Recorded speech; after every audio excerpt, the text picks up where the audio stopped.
What is up, everybody? Welcome to another live Pin the Gas podcast on this beautiful Thursday afternoon. It's the first weekend back from Daytona, but we'll get into all that I can't even talk right now, Hank. At a later date, it's excited to be back, man. I miss doing this. It's been over a week and a half since I actually got to sit down and do a podcast. But, ladies and gentlemen, I'm sitting here, and it's an absolute honor to sit down with the legend and my friend, Hank Miller. But before we get into this episode is sponsored by Next Level Financial. Take control of your financial future. Get your complimentary financial analysis today by Seth Starnes. And Hank, I tell everybody this. Don't spend your hard-earned money on an off-the-rack suit when it's not going to fit 90% of us correctly. When you don't have a suit that fits you correctly, man, it causes all kinds of issues on the motorcycle. Arm pump, it just all acts like a parachute. Listen, everything. It's 2025, people. You hear me say it all the time. Treat yourself, love yourself. Go to bisontrack.com, sign up, get that full custom suit that's tailored, measured specifically for you, people. Trust me, you will thank me later.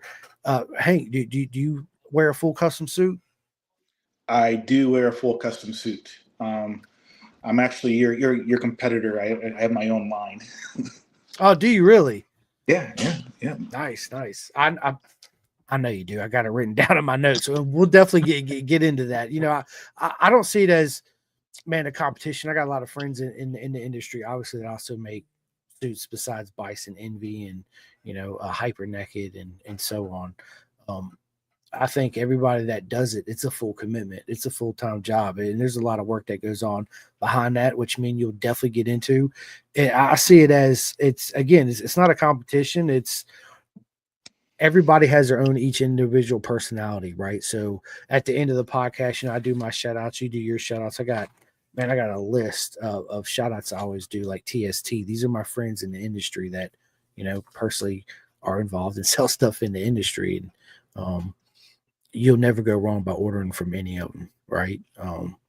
But yeah, it's what you do, what Bison does, what Envy does, man. I know it's a lot of work that goes in behind that.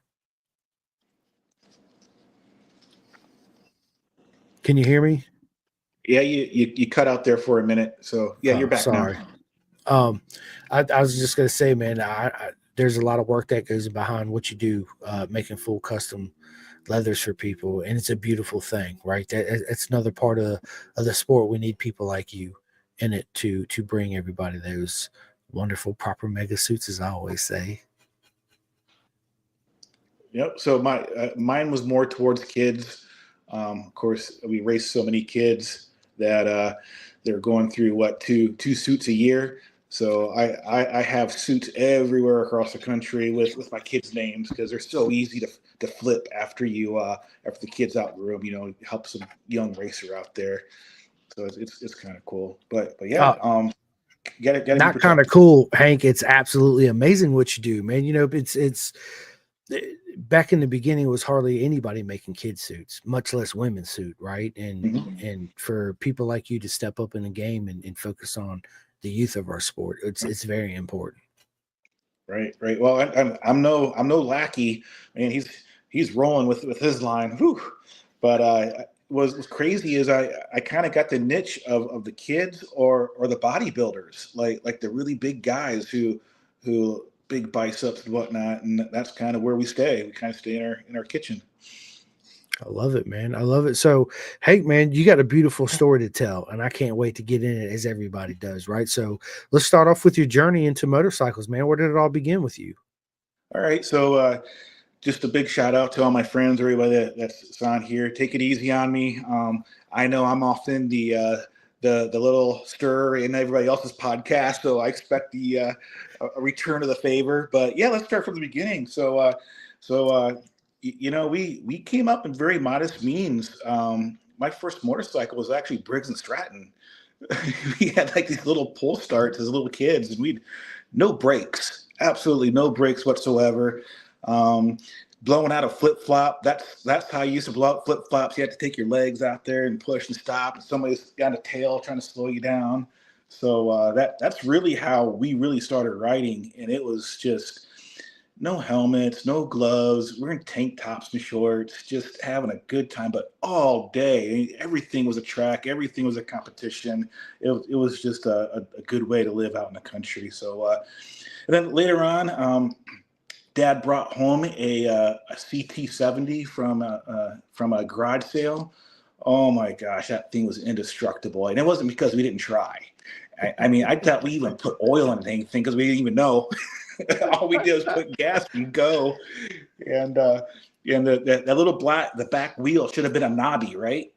Nah, ours it was so worn down, it was like a slick. So I think that's what gave me my throttle control, my a little bit of corner speed, gave you a lot of little things as a kid kind of like translates into the bigger stuff later on. So my dad, he was really big into Moto Guzzi's.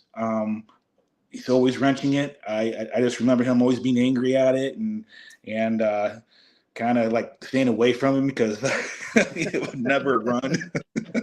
Don't want to get hit with a wrench, right? Yeah. Hey, I came from the generation of hold the flashlight.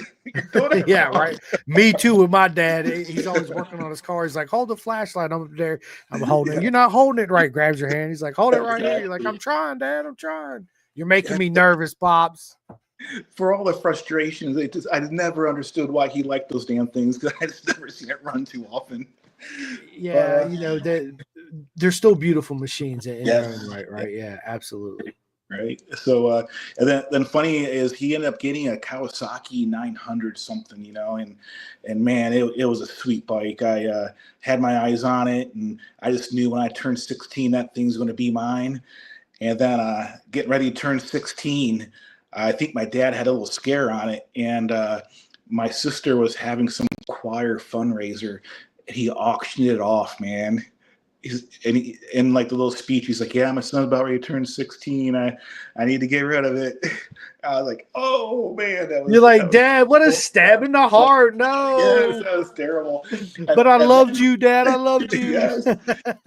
And then to top it all off is we moved into town, and I was still ripping that 70. And Dad's like, "Hey, first time you bring home the cops, it's gone." And well, it was gone. Here comes the cops. Yeah, he sold that thing so fast. Oh my gosh. But after that, I was pretty well bikeless, all the way up into the military.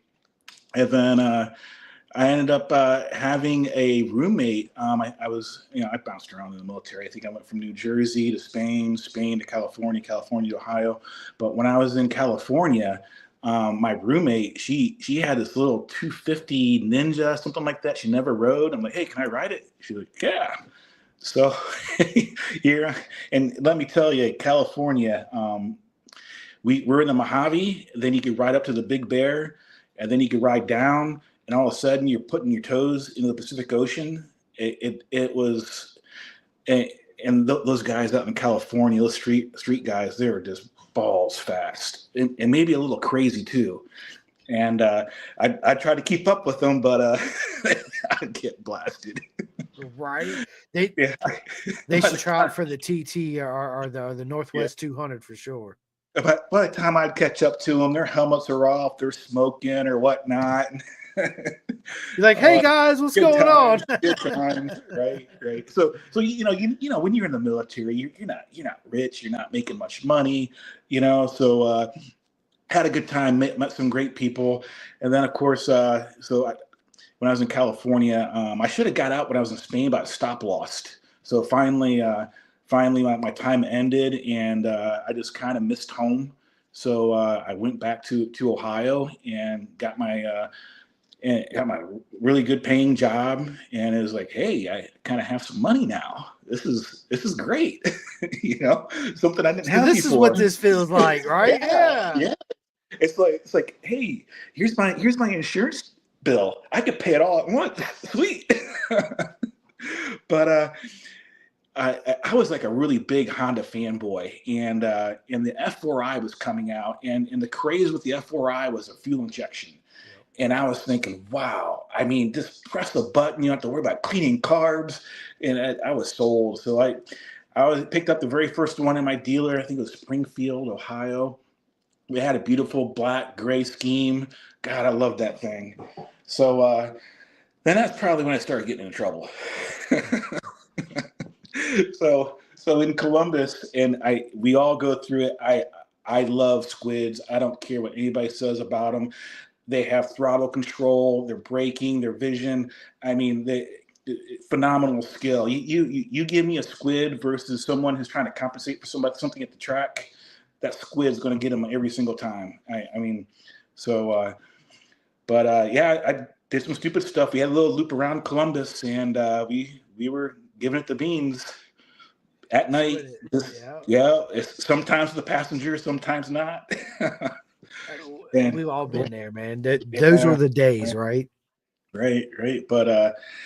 What was it? So one of the stories was there was a huge lottery between like the three states, the Kentucky, Ohio, or something like that, and we just flew down to buy our lottery tickets, partied all night, came back, and all of a sudden started raining, and I was 5 miles from home. I think it was it 70, and car started hydroplaning right into me. Next thing, ground sky. And then I hit a concrete barrier. I kind of get knocked out a little bit. So that was a little scary moment of street riding. I kind of chilled out a little bit. Of course, my bike was kind of totaled. So at that time, 9/11 had just happened, and I was getting recruited by a company out of Long Island. And again, they made me a wonderful offer. My dad was so pissed. He's like, "You stupid idiot! You're gonna go all the way out there and look what they did to the." He was giving me the ride up and down. You're gonna crack the middle of it. So went to Long Island, got my bike fixed, and started getting in the scene.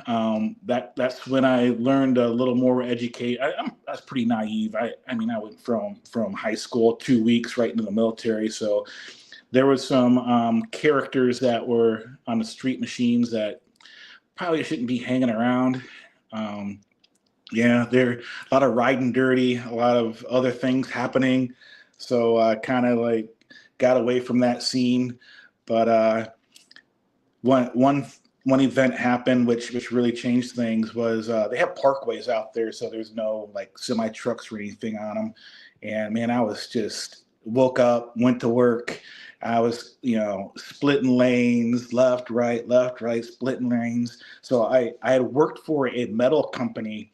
They cut metal with lasers, and they also use to cut glass. So this building that we have was like metal and glass, like beautiful. I pull in that parking lot. I had no idea there's like 6 cops behind me, sirens and everything. And I get off, and they didn't even have to do it. They had me, man. They tackled me, knocked over my bike. Everybody with their face against the glass window looking down, watching me. Suffolk County is no joke. Don't mess with those boys. So I end up getting arrested and had to get bailed out. Had to get a lawyer and luckily my dad was a big American Legion guy, so I used to go because I traveled as field service engineer, traveling everywhere. I'd go to American Legions and get them the little license plates from different places. So I was in one of the American Legions in Long Island. I was telling the story, and they're like, "Don't worry about it. I'll take care of it. My son, he'll take care of it." And he did. And I walked in, something was said. It was 50 hours community service, and out I went. And with a stirring warning, you better take it to the track. I didn't even know what the track was, right? So after that, so the one thing they don't tell you about Long Island is you think you're making that money, but good God, it was expensive. I mean, the cost of living was just stupid. I mean, this was 2001, right? I'm living in a basement with hardly any windows, paying ungodly rent with street parking. So Long Island wasn't for me, so they transferred me to Georgia, and that's when the racing really started. So we get relocated to Georgia. I have a roommate, and one of the best kept, I don't really know if it's the best kept secrets, of North Georgia mountains, and great group of people up there. There was this little stretch of road. It's called 180, and it was literally like our racetrack. It was ravines on one side, a huge drop off on the other, cliffs. I mean, there was no room for air. And I mean, if you would have went down, it would have been a bad day. And I could say at least I never crashed up there. But little did I know I was getting a reputation because I would. There used to be rides to going on up there, and I'd daisy chain them, gone. So I think there's a place called Dale's, the gas station, where we'd all hang out for like water, snacks, and whatnot, get fuel. And somebody comes up to me. I don't know if Tony's on. His name was Weedle, and he was part of this Georgia Sport Bike Forum. And he was like, "Yeah, you should come check it out, you know?" So I go check it out, and then I notice they're talking shit about me. "Yeah, that guy in green leather, he's a fucking idiot." So then the troll hat comes on, stirred it up. But no, those guys started getting me into the track days. At that time, I think Barber had opened up. We did a big track day at Barber, and feeling really good. When people start kicking you out of novice and putting you up. And one of the last sessions of the day, going down the Alabama roller coaster, I get this terrible tank slapper, and it spits me right off. I'm just same thing, ground sky. Except this time I couldn't breathe. I mean, it was. So after that, all it settled, it was like 5 broken ribs, broken scapula, bruised heart, hospital stay. Oh my gosh. So then, after you start questioning, like, why did I crash? And then this is one thing I really thankful for Georgia Sport Bike is number one, they're telling me I'm an idiot, right? Well, I'm an idiot because I don't have a steering dampener. Well, what's a steering dampener? Right? And then they're like, well, how old are your goddamn tires? Oh, they've been on there for a few months. What? So, they beat me up pretty good, but at the same time, took me under their wings. Okay, hey man, your tire is going to be good for X amount of track days. Don't be riding that street garbage on the track. You're too fast for that. Get yourself a steering. And the F4I's known, and where I even had a roll, you had to have the steering dampeners on them because of the head shakes and whatnot. And then they started teaching me up suspension, geometry, getting your bike set up. And then right around that time, I think Jennings, I can't remember what opened first, Jennings or Barber. But man, we started living at Jennings. I mean, Jennings was it was a party back in the day. There's another story. We went back later and it was a completely different place. But back then, man, there was no gates, no curfew, just wide open partying, riding, and just having, like, I remember $75 track days. It was like, who wouldn't, Right. And it started, getting a little more serious, and they're like, all right, Hank, next step, you got to race. So went and checked out some races, and grids were, the economy was booming, the grids were freaking huge, and I'm looking at there, and it's chaos. Like the race size, it was like the 600 super sport class. It was a freaking meat grinder, man. Bodies going down everywhere, bikes cartwheeling, just like they call it the meat wagon was out there all the time, right? And I'm like, I don't know, man. I got a job, and I travel all across the nation to do my work. If I can't do what I just did, that's gonna suck. So I really researched it, and they were like really hounding me to get into racing, and then I found endurance racing, and I was like, you know what? X amount of laps, X amount of dollars, X amount of time, get 3 or 4 guys, split this up. I mean, this is way more economical. And some other guys like, I don't know if you should endurance race, man. That's a lot of stress. You got to deal with personalities. You got to deal with the team. You got to do with pit stops. Got to do this. I was like, they couldn't tell me nothing.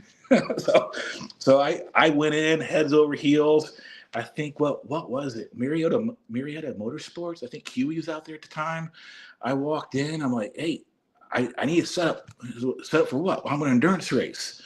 And they look at me and they're like, well, what do you mean? Well, I'm going to run a team. What do I need? And their eyes kind of lit up and like, well, you need a dump can, you need a pit board, you need this, you need tire pressure. And they completely set me up, right? And then all of a sudden the price comes. And I'm like, and they look at me like, don't worry about it. They took off like 15%, hooked me up a little bit. And our first endurance race was at Jennings. Back when they used to allow racing. Jennings got weird. That's another story. So with very first race with Wera, I was relatively quick back then. Like a 24 at Jennings was good, right? Like the really fast guys, little Josh Heron, little 14-year-old whipping by you doing 19s or whatnot. But now I heard they're down to 17s. I don't know. I don't know where they're at now. But we put together a pretty good team, I thought, and went out there and track was dry and we were just rolling around. It was my stint, feeling good. All of a sudden, the rain started coming down a little bit, and my grip, my left grip, just comes right off the freaking bar. Oh shit! I'm like, what the heck? So I have to pit, right? My first time ever pitting in, and this is what the Wera boys are freaking wearing me out on this, but first time I pit in, got a little too fast, grabbed a little too much front brake. I'm on the ground. The bike sliding down pit lane. I'm sliding behind it. Meanwhile, the guy and the fuel guy, the guy's gonna relieve me in the fuel. They're just watching it go by. But no harm, no foul, nothing was broke. I think something. I think the bike ended up in somebody else's pit. There was no pit wall, so that was another issue at the time. Jennings didn't have a pit wall, so it was kind of dangerous already to begin with. And man, they razzed me for years about that. Like, apparently, you're in a very select group of people to ever crash in pit lane. I love it. I'm drinking a bourbon to that. Yeah, dude, I love it, dude. What a story so far. And we actually got a comment from Jamie Daughtery. What is up, my man? He says, "What's up, Hank?" What's up, Jamie? He's actually my neighbor. He lives on the bougie side of town. He's over Roanoke, Fort Wayne. I'm over in the ghetto in Huntington. I love it. Well, thanks for joining us, Jamie. That's awesome. Yeah. So yeah, it was crazy. So the next year, I did another team. I think it was Matt Machika was there. Skip Salinas was on the team for a while. And we went from crashing to a GNF podium, third. Granted, some other people had some bad luck, but so did we. One thing we didn't have was we didn't crash very often, and we didn't have mechanicals. We left our engine completely stock, and for a Honda, I think that's very, very important. I don't know how things are nowadays, but so then the next year after that, this Matt Machika, he was really competitive, and he had his eyes set on Vesra, and that was not me. I was not Vesra talented whatsoever. There was no way I was going against them.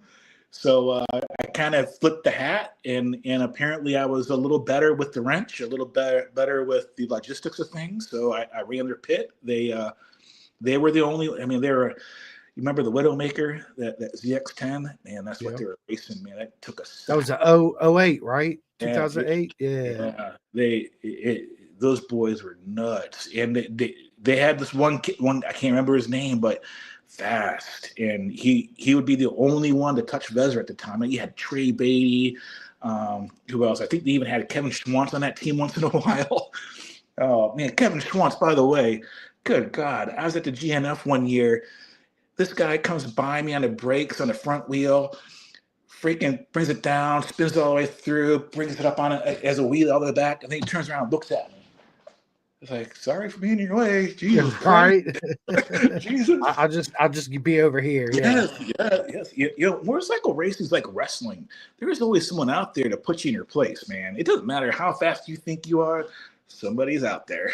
Somebody, absolutely. And they might be 12 and you're thinking to yourself, what the hell just happened? Yep. So, and then after that, I met Mama Miller. She was my John Deere project. So, I traveled in the country as a field service engineer. I finished up a huge project there in Moline, Illinois. We're putting these automation systems in at the combine plant, and we kind of started hitting it off and getting serious. And she came to Atlanta, and she was like, I was living a fast life, I ain't going to cut to it. She's like, well, if this is going to get serious, and we're going to be together. It's not going to be in Atlanta. So, she liked Atlanta, but didn't like the other things that was going on. So slowly, next thing you know, I mean, little Hayden comes on, and Hayden is nicknamed after Roger Hayden. Roger Hayden, not Roger Hayden. Nikki Hayden won the championship that year, the year that she was born. So then this started getting out. I mean, being responsible, no more racing. Buying a house. And you know how it is. It's like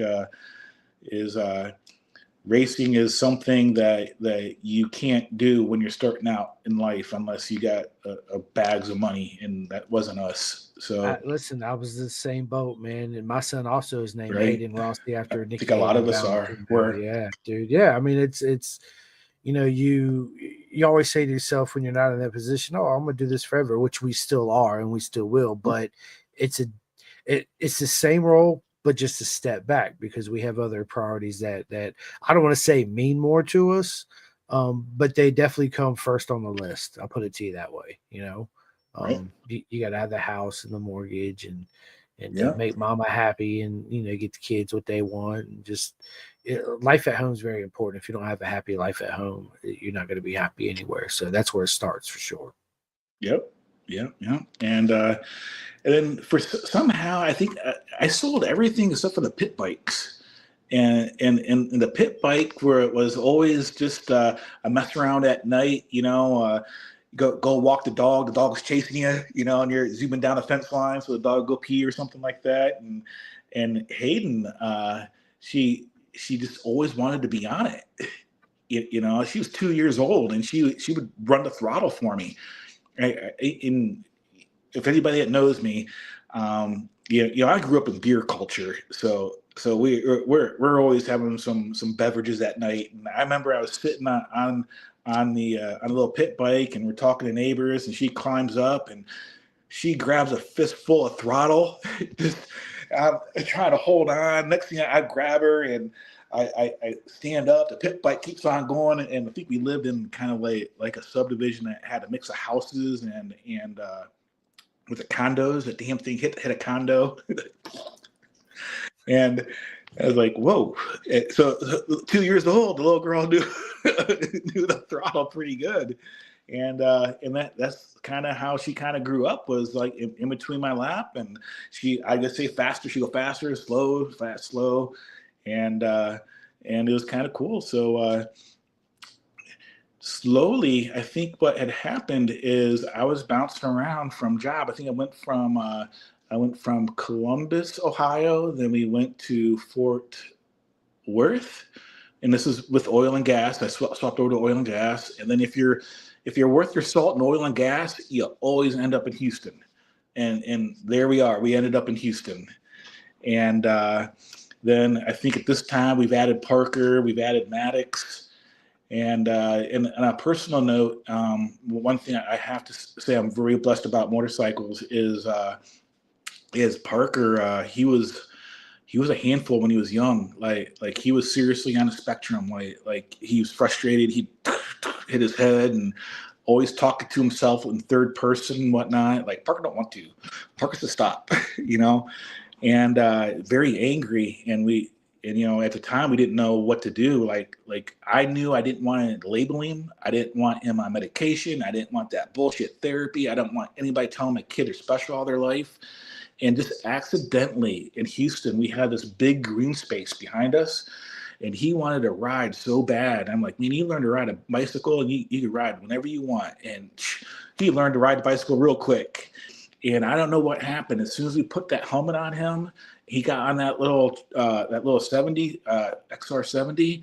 He'd be out there for hours. Just, I don't know, what it was the buzzing, if it was, I don't know, the repetitiveness of it, and it just, you just seen a change in his behavior. I mean, he was not angry. He was better at school. He was, hey, if you want to ride, you need to do this. Hey, and whew, now I'm happy, but the neighbors weren't. Man, we started getting HOA letters left and right. I'm like, fuck you. My kid's happy, Next thing I know, I'm getting liens on my house. Toilet Oh my paper on the God. trees. You're like, what is going Yeah. on? And then at the time, my sister had some issues. I think most families might have a sibling that goes down the wrong path, and we got that phone call. It's like, hey, can you take immediate possession of 4 kids? And because there are uppers and lowers, there's 4 and below and 13 and above. We're not going to be able to keep them together. It's just not the way the foster care works. And we're like, well, no, they're coming here. They're not going to split up. So a lot of people remember, like, everywhere I went, I brought an army, man. Um, so I think what happened, I bought a RSV, a 2015 RSV Aprilia. That was a badass motorcycle, Damn and right all it is. that. My God, the donations I was making in different, the Three Sisters in Texas, San Antonio, and it had like a 200 series tire on the rear, like one of the first bikes to have that. That thing was just a nail magnet, and I just had a hard time keeping it. So we started doing Hard time keeping the front end down. I know. I would oh too. my God, it was intoxicating. So Yes. so after a few donations, it was like, hey, let's go hit the track again, And then, man, one of the last people to do Texas World Speedway, yeah, before it Yep. just shit the bed with the Stop. Yep. hurricane, right? And I remember all the kids would come with me. They'd do the pop ups. We'd have our coolers. They'd set up the pit. I mean, they were like totally into it. I think they're more into the crashes, but they were just loving it. And I remember I started getting that feeling again. When you start hitting a turn one, and you feel that front end kind of, you start, well, I feel it. But what really changed me was it was time to clean up. We were with like a Texas something group. And like I said, my kids were into it. They're breaking down the pop up. We're putting the bike up on the trailer, they're strapping it down. And I didn't even notice, but people like stopped and looked at it. I was like, "What? What happened? What's going on?" And they're like, "How do you get your kids to do that?" I was like, "Oh." So something just came over me. I'm like, you know what? The only person really enjoying this is myself. I have all these kids who truly love this, and I'm the only one. So I sold the bike, put our funds into, like, we had 2 XR70s. We put the 12-inch wheels on there, and we headed to TMGP.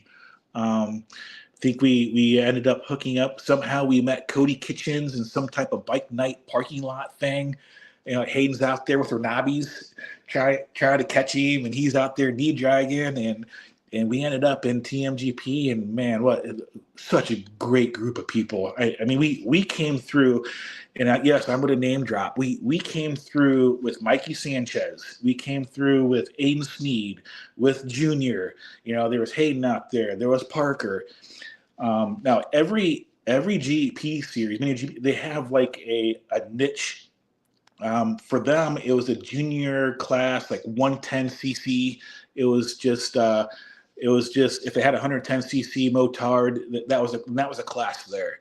And when this class came, like, everything stopped. Everybody would go to the fence line, and these kids would just be knocking the shit out of each other out there. Just far, it was so fun. I mean, just the development of and the best of all, I only lived like 6 miles away from it. So remember I told you how Parker was, and he's totally grown out of his issues, by the way. But we would spend like all day there during the summer. We have our lunch and whatnot. He would just lap after lap after lap. He had that place wired, man. So really, really happy with that TMG family. Everybody needs to go down there and experience that. I think at the time we were what, it was Denton, Katie. I think they end up adding Speed Sports, North Houston. That was pretty fun. But life moved on. My company had a plant that was underperforming in Arizona, and another opportunity. You raise that many kids.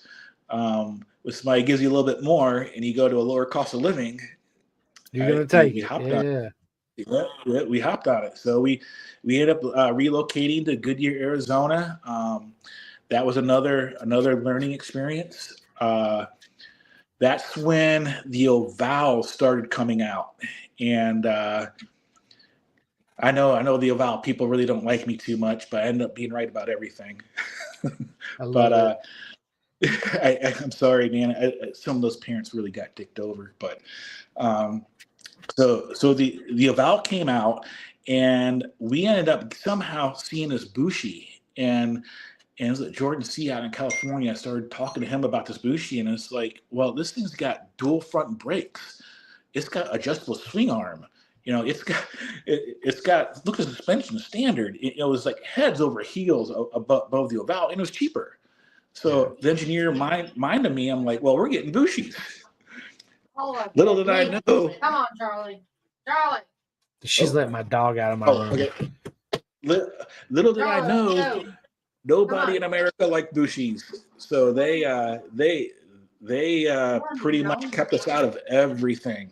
In order for us to race an Oval, it had to be a special class that they made, and it was a mess.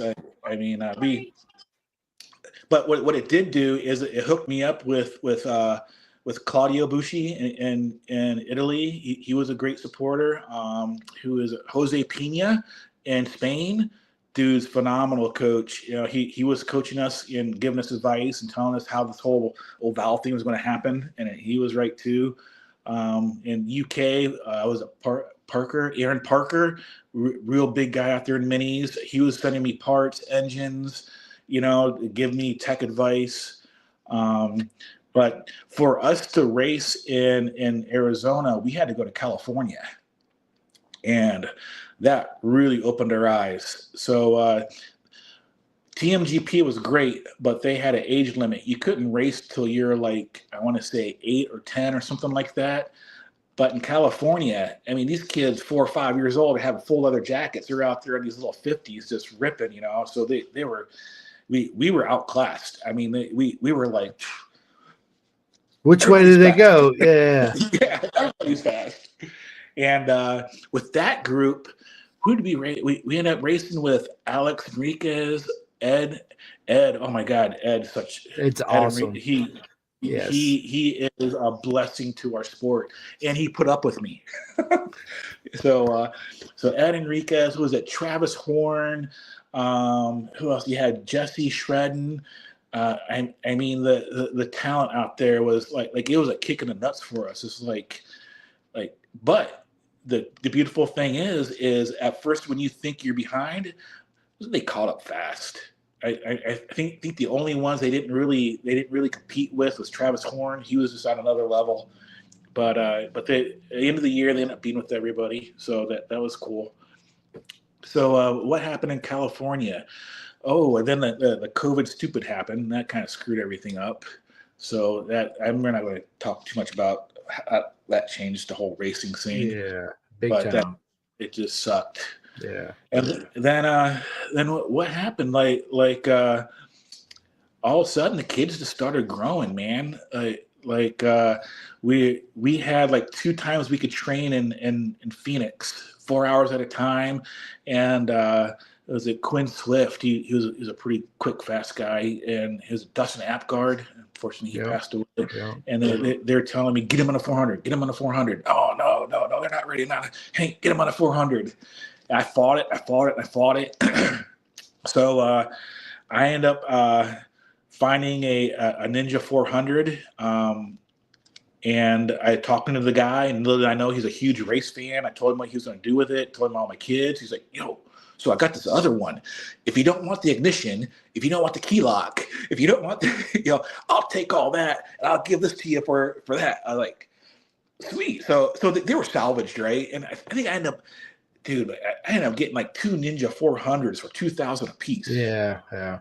I mean, it was wow. So then, unfortunately, COVID stupid happened. So what was it? Jesse Norton in California. He was doing all the ninja stuff at the time. I sent him an email and told him what I was trying to do.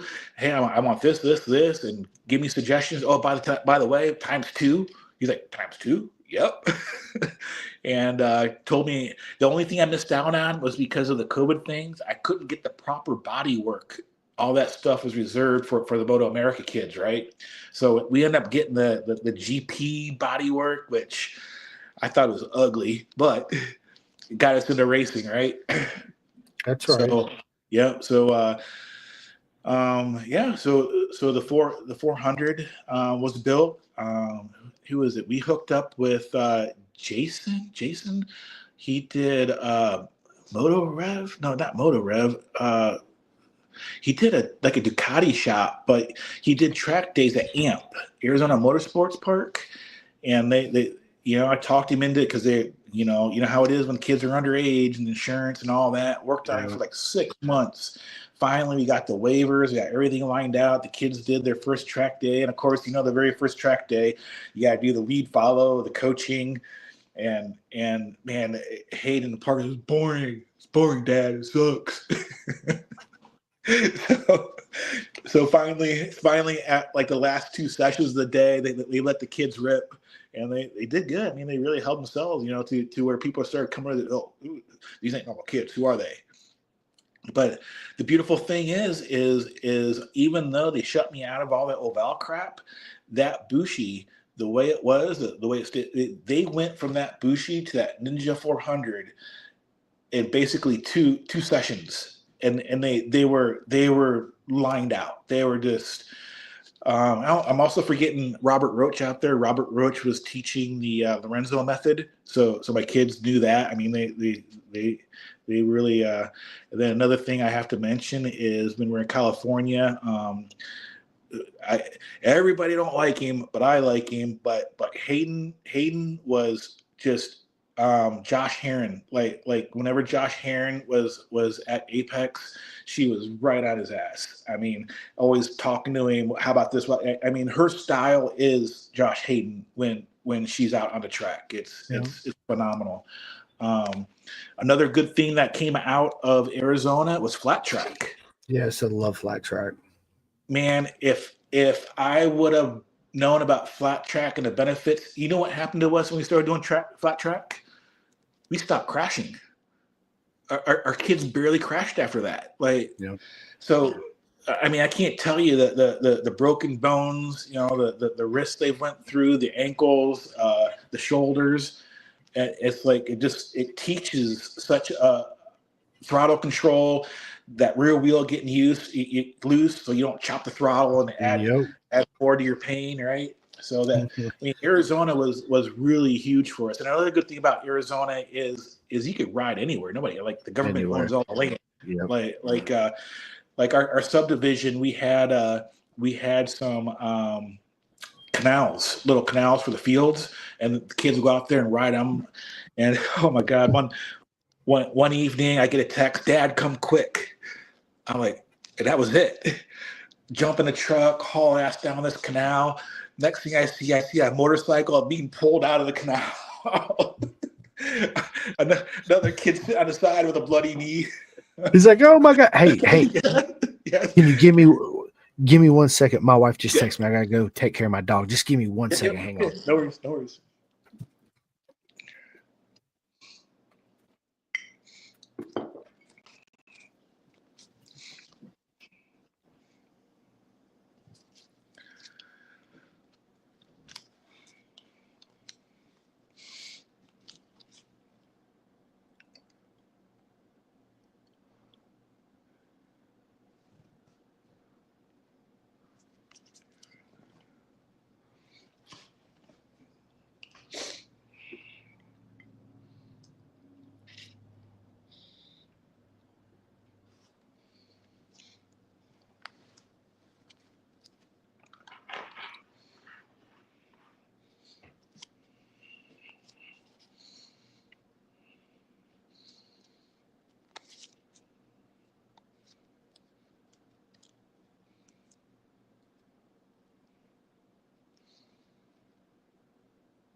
I know.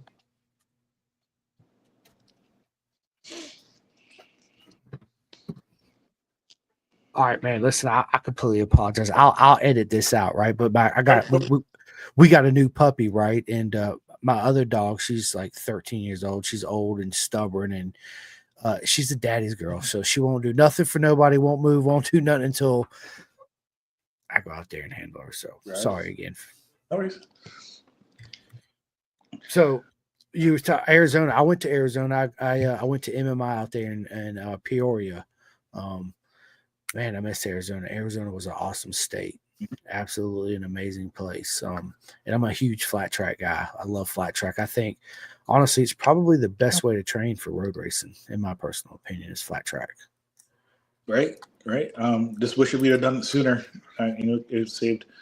So I think what happened in Arizona was my job was really stressful. Like the plant they sent me to line out, it was really messed up. So I started getting stressed. COVID stupid happened.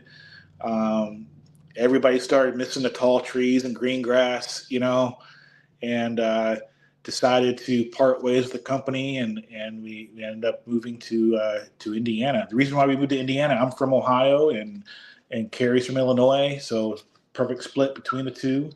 Happy medium. Yeah. Sometimes being too close to family is bad. So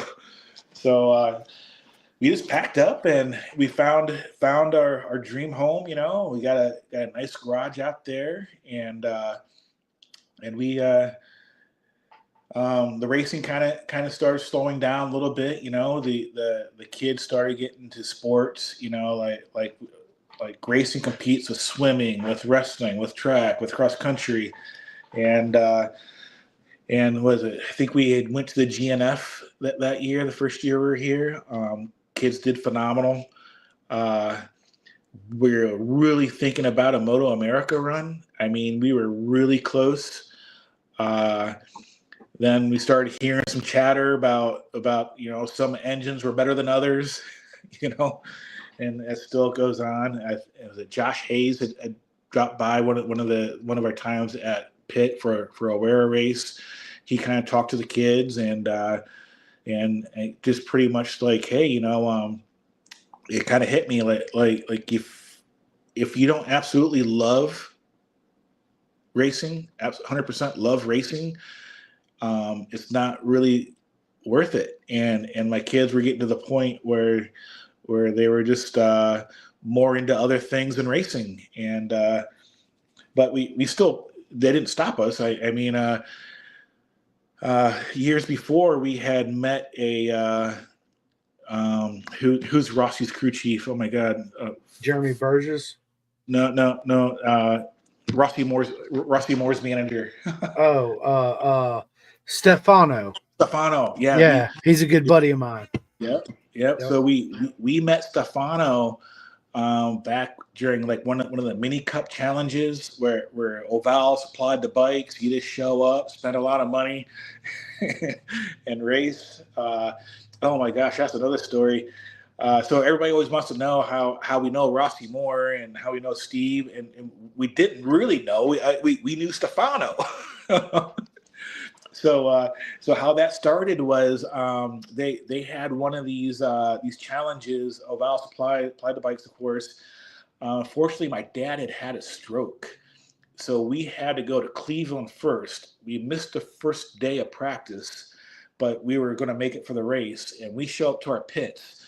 We have Rossi, Steve Moore, Stefano on this side. We have Kayla and her dad on this side, and then it goes all the way down the line. And we show up, and man, the bike wouldn't start. It's choking. It's coughing. I remember little Cody comes over because he knows I'm a high strung guy. Like, don't worry, man. All of our bikes did that. I'm like, okay. And then the other Texas dads are coming over. They're putting, because they weren't allowed to touch our bike until we were there, and they offered, but they were not allowed to touch them. So then they're putting things in GP shift for the kids. Meanwhile, the paddock was split in two. So Hayden was with the 160, Parker was down, another place with the 110s. I'm going back and forth. The next thing I know, I look at Stefano, yo, bud, you're helping out. She needs to start this bike. You're starting a bike for her. I'm going to be down with my son. So we hit it off pretty good. And oh my God. So I had no idea there was a little rivalry between Rossi and some of the California people. And Steve, whew, he is a hand. I love him, a huge personality. But at first, I'm like, who is this? He's more crazy than I am. Holy shit! But something had happened. Like one of the California kids was trying to get a draft or learn lines behind Rossi, and they ended up going to pit out. Maybe they touched or bumped, or it was a close call. And I come walking back up to see how Hayden's doing. I hear Steve yelling at the one side. He's like, take that shit to Europe. They don't give a shit about you. Nobody cares about you. And then somebody from the California side yelling back. And meanwhile, it was myself, Hayden, and Kayla. We bring a little fruit. We're like, right. Eating popcorn, watching. Yeah, buddy. oh man, so that's how we knew them. By the way, Rossi cleaned everybody else. I mean, he just cleaned everybody's clock. So, I'm a huge fan of Rossi and his dad Steve. They're friends of mine too. Yeah, they're proper mega people. I love them to death. Rossi gives the best hugs, people. By the way, and I say it all the time. Every time me and Rossi see each other, it's big hugs. He gives some of the best hugs out there for sure. Right. So let's get into that. So Stefano and myself, we've talked all these years, and I remember talking to Stefano. I'm like, hey, look, I'm in Indiana now. Moto America is the East Coast Series, and I think I was in the middle of some of the East Coast rounds and Brainerd and Road America and stuff like that. I'm like, hey, I have this room upstairs. It's like an Airbnb. It's your own space. If you guys need help out, it's no sense of going all the way to California, coming back a week later, just crash out. And I don't know if you remember, like the first couple of rounds in Moto America with that KTM, they had a fit with that bike. It was some heartbreak for them. So Steve calls and like, hey, do you mind if we crash out for a little bit? And I talked to Stefano, and it's like, hey man, why don't you guys just do a summer thing here? Let's just chill, and you guys need it. And when they came to us, man, they were defeated, they were broken. I mean, you just see, like, I mean, they had some heartbreaking mechanical, like a shift lever, a quick shifter, I think a chain. And I really am grateful for the experience, because I was pretty dumb and wrong about a lot of things that I thought. And Steve and Rossi had just lined me out. I mean, we were out in that garage for hours, just talking, going through the bike, making sure everything was perfect. And then you slowly start seeing that weight of stress off their shoulders, and then Rossi's being a kid again. He's out in the pool, he's out on our scooters, Benny's chilling, Steve's chilling, and then it was time for some training. Oh my gosh. So we have this kart track called G&J, and we decided to take the kids and everybody out there. And Demario, I don't know if you know, Demario's pretty close to us, and Demario's hit me up, hey, can I come? I'm like, well, hell yeah, you come. And then the next thing I know, so my dad can't come. Can you pit for me? Yeah, I'll pit for you. So it was Demario, it was Hayden Parker, it was Rossi, and we're at G&J, and I didn't know it was going to turn into a war. Like it was the most intense training I've ever done in my life. I mean, you had Rossi and Demario just bickering and battling over tenths of a second between this section, between that turn. You brake too early. And then you got Steve, and I'm like, well, hold on. And then you have Demario's mom, Alessandro, take it easy. Nobody was taking it easy, man. They were getting it. Meanwhile, like my kids are just in the fucking way. Right? They're like, what the fuck is going on, Dad? Yes. Oh my gosh. But I mean, something clicked. I mean, Rossi became confident with his bike. We started getting over the mechanicals and stupid whatever stuff that was going on, like the bike wasn't lined out. That's another story. But from that point, I just seen a turnaround, like the stress, his confidence, even Demario. I mean, he had some big steps. I think he had some confidence with the chassis on that 400 once in a while. But I will remember that day as just being a war, being a referee, being. And what's funny is so the California people, they know me. And once they heard that Steve was with us, I started getting the messages, because they know I'm wound tight. I'm pretty, and they're like, "Yo, Hank, so how's it going?" And it's like, "Yeah, you want to know how me and Steve are getting along, don't you?" So it was. I call it the summer of speed, and one thing that I realized is my kids don't have what DeMario has. They don't have what Rossi have. My kids were club level. That's where they belong. That's they weren't going to do anything more than that. I remember Josh Hayes talked to me about the same thing. And then, I thought, if they don't want to do it, if they're not passionate about it, it's just not worth it. So we supported Rossi the rest of the season. Learned, oh my God, I learned so much. I mean, just the humble pie that I ate of just being, I'll be honest, ignorant about a lot of things. Yeah. Rossi just, and it was, Steve comes across as brash, as a know-it-all, but he's right. I mean, a lot of dads don't want to hear what he says, but he's right. I mean, I agree. In my opinion, they're selling something to race dads that's so unattainable, and I have a lot of strong feelings that you know what, I don't think American kids belong in Europe. Let's keep our shit here. Let's be good at our own tracks. Let's be the best that we can be here. Let's race our 600s. They were trying to sell like the GP chassis is the only way to go. The dirt bike chassis is going to ruin your kids. They're going to create bad habits. What do you see in America right now? You see kids and even Moto America guys on motards on go-kart tracks, because that's the most track time they could get. That's the cheapest they could get, easier on tires. So. And that's what happened to us. We tried to abandon the little dirt bike, chassis. We did all GPs, and fell into the whole hook, line, sinker. And guess where we're at now? We're back on our dirt bike chassis, our motards.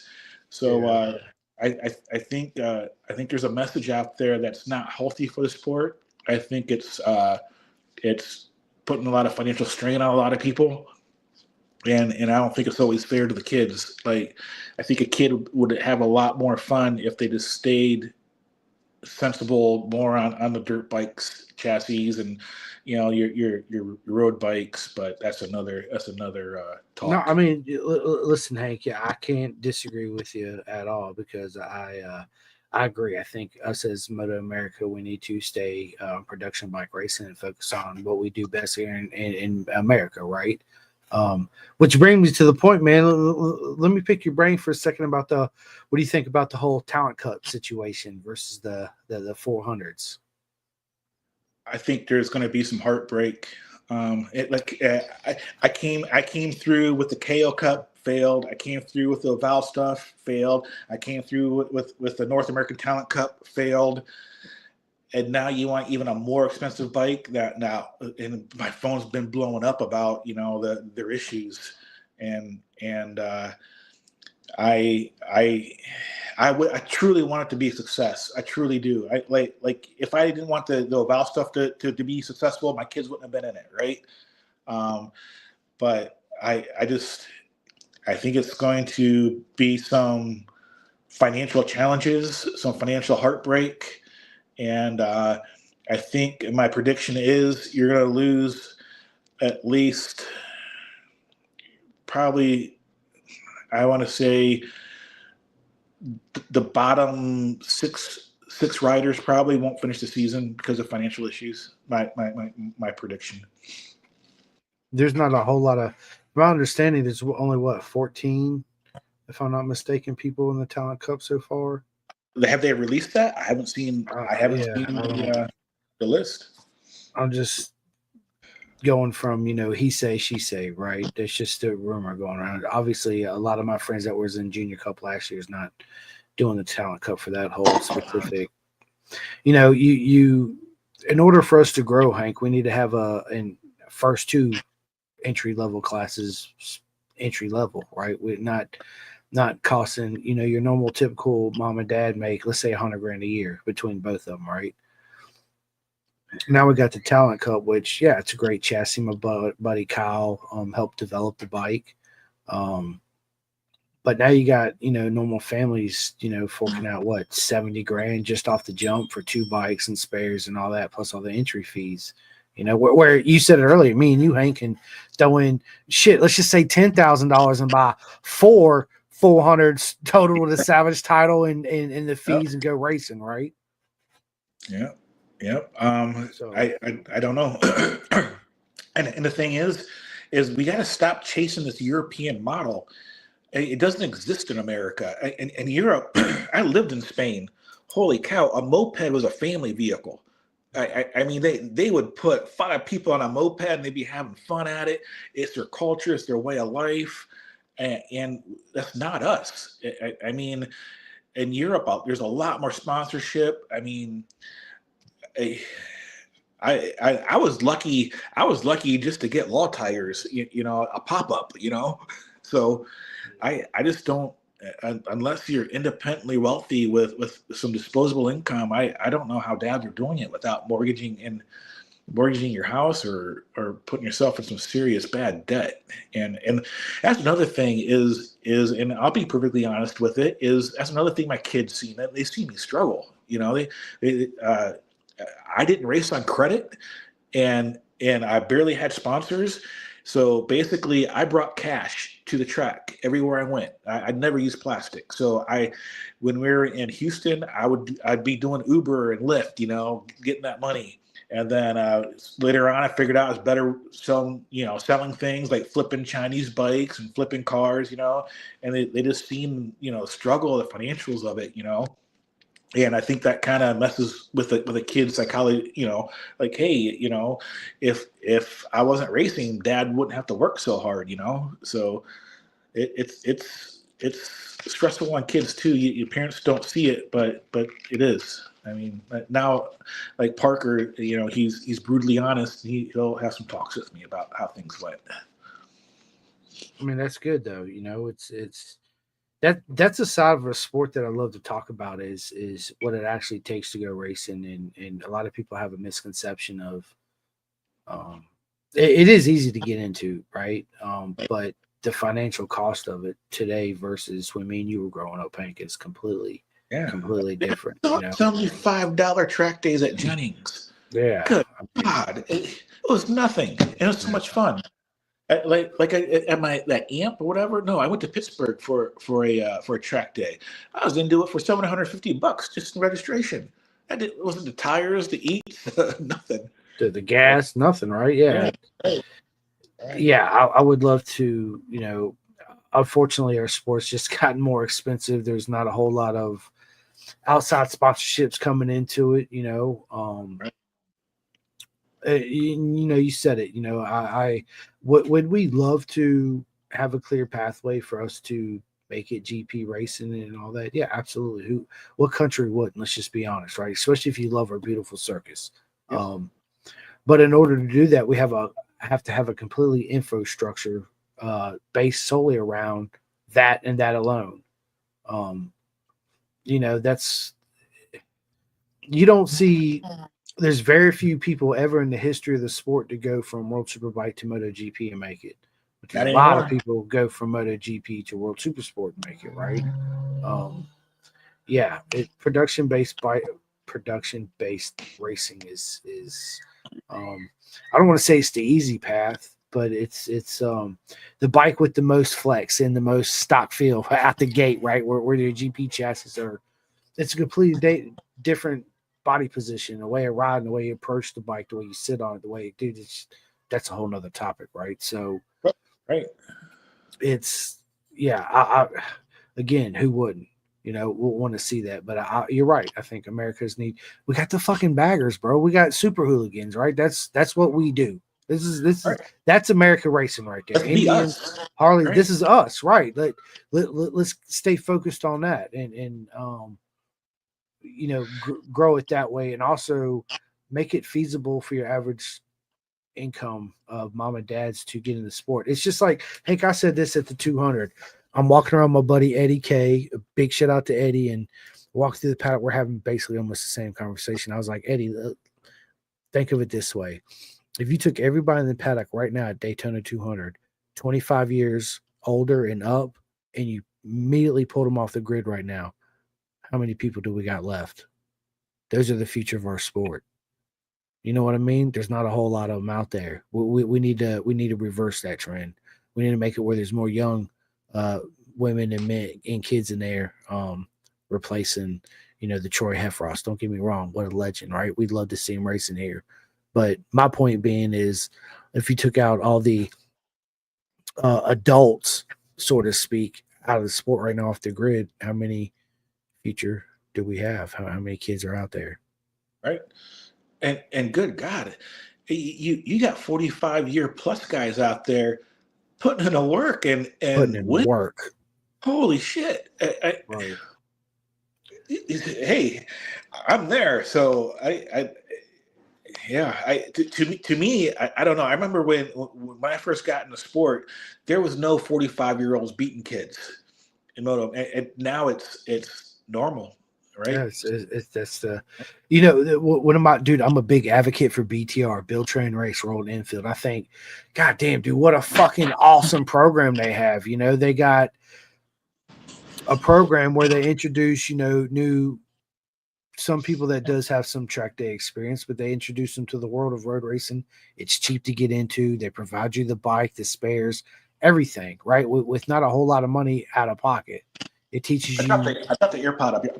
Yeah, no, go ahead. There it is. Right. Bro, listen, I've done the same thing, Hank, dude. The AirPod, I got my AirPods right here. Right. Just in case, yeah. So, back to what I was saying with the Build Train Race, man, what an amazing program. Why can't we, if they can do that for women getting in the sport, why can't we have something like that for your average working mom and dads? That's the butt hurt of so many people. Yeah.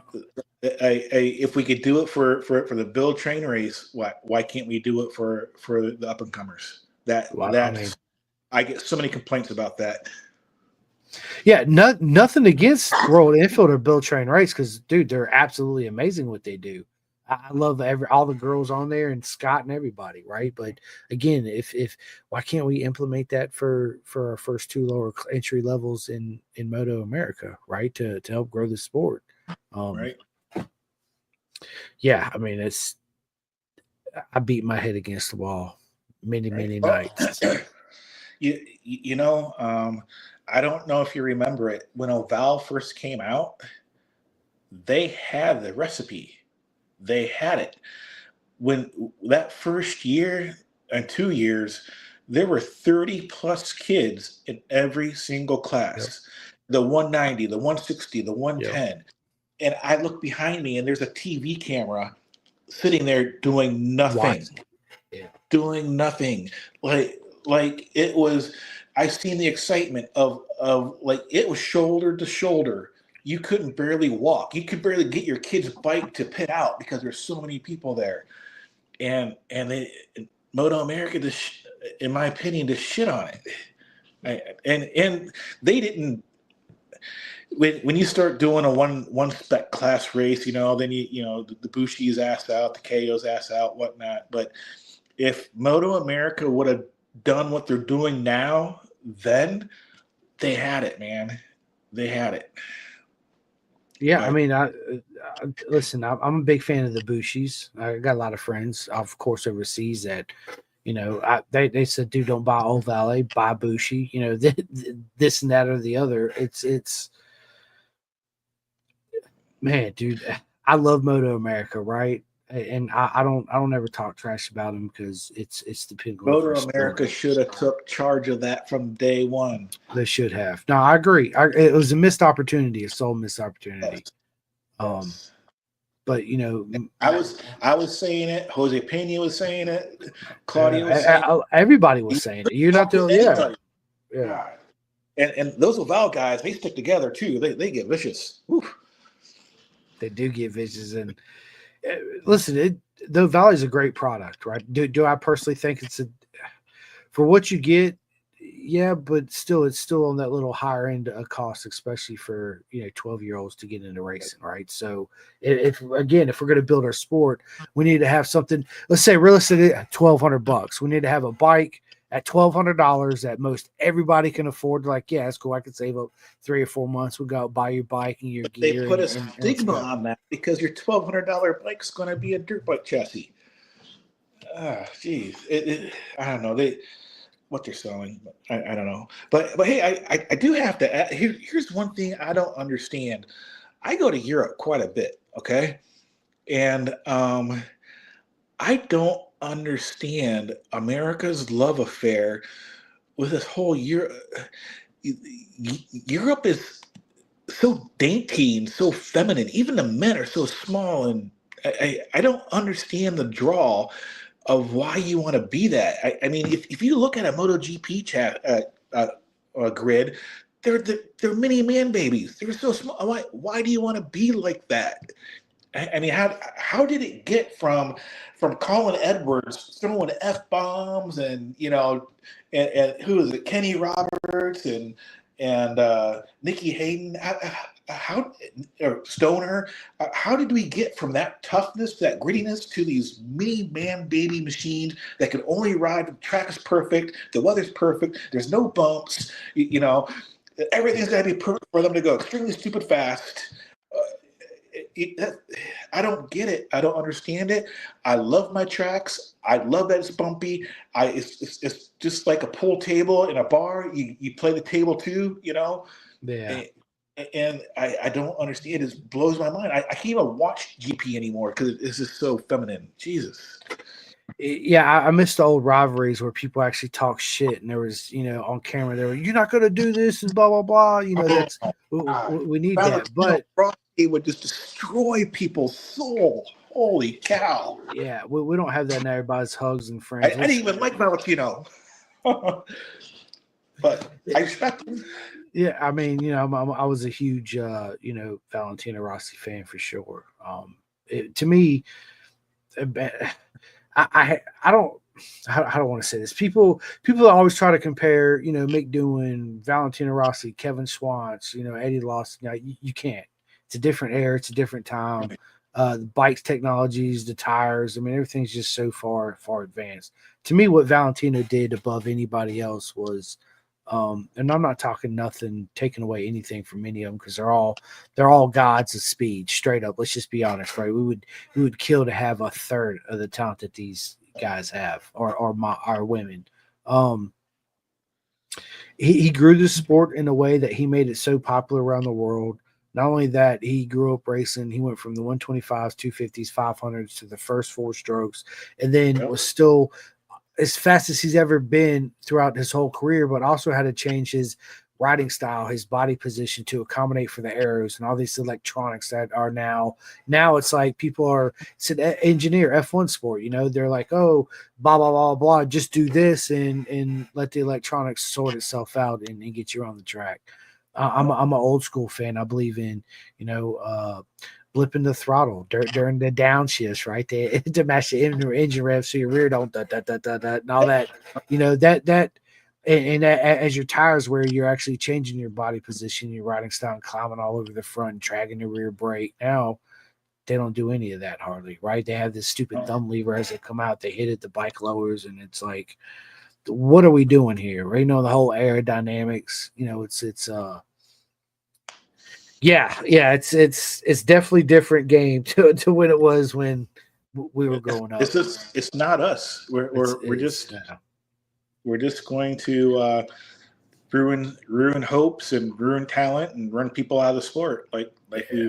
have not seen so many people exit the sport so fast the last 3 years. And some fast kids too. Just dads are fed up. It's done. So, Think about how many Valentino Rossi's and Edwards and Stoners we've lost to the sport because of financial situations and how expensive things have gotten.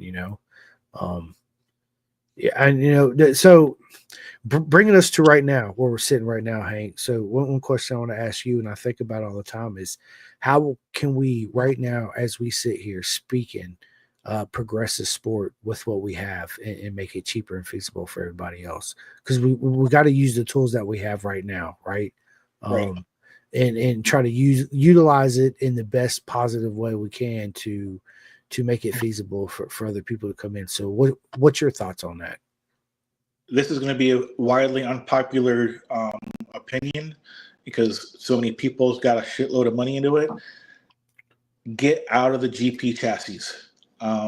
My kids stopped having fun as soon as we got into the GP chassis. It was no more fun, and the amount of wrench time, those little Chinese motors are ticking time bombs. If your piston hasn't met a valve, it's because you're slow. You're not riding them where you need to be. But the amount of wrench time, it's great if you're winning, right? I guess. Yeah, I mean, but stay with what we know, man.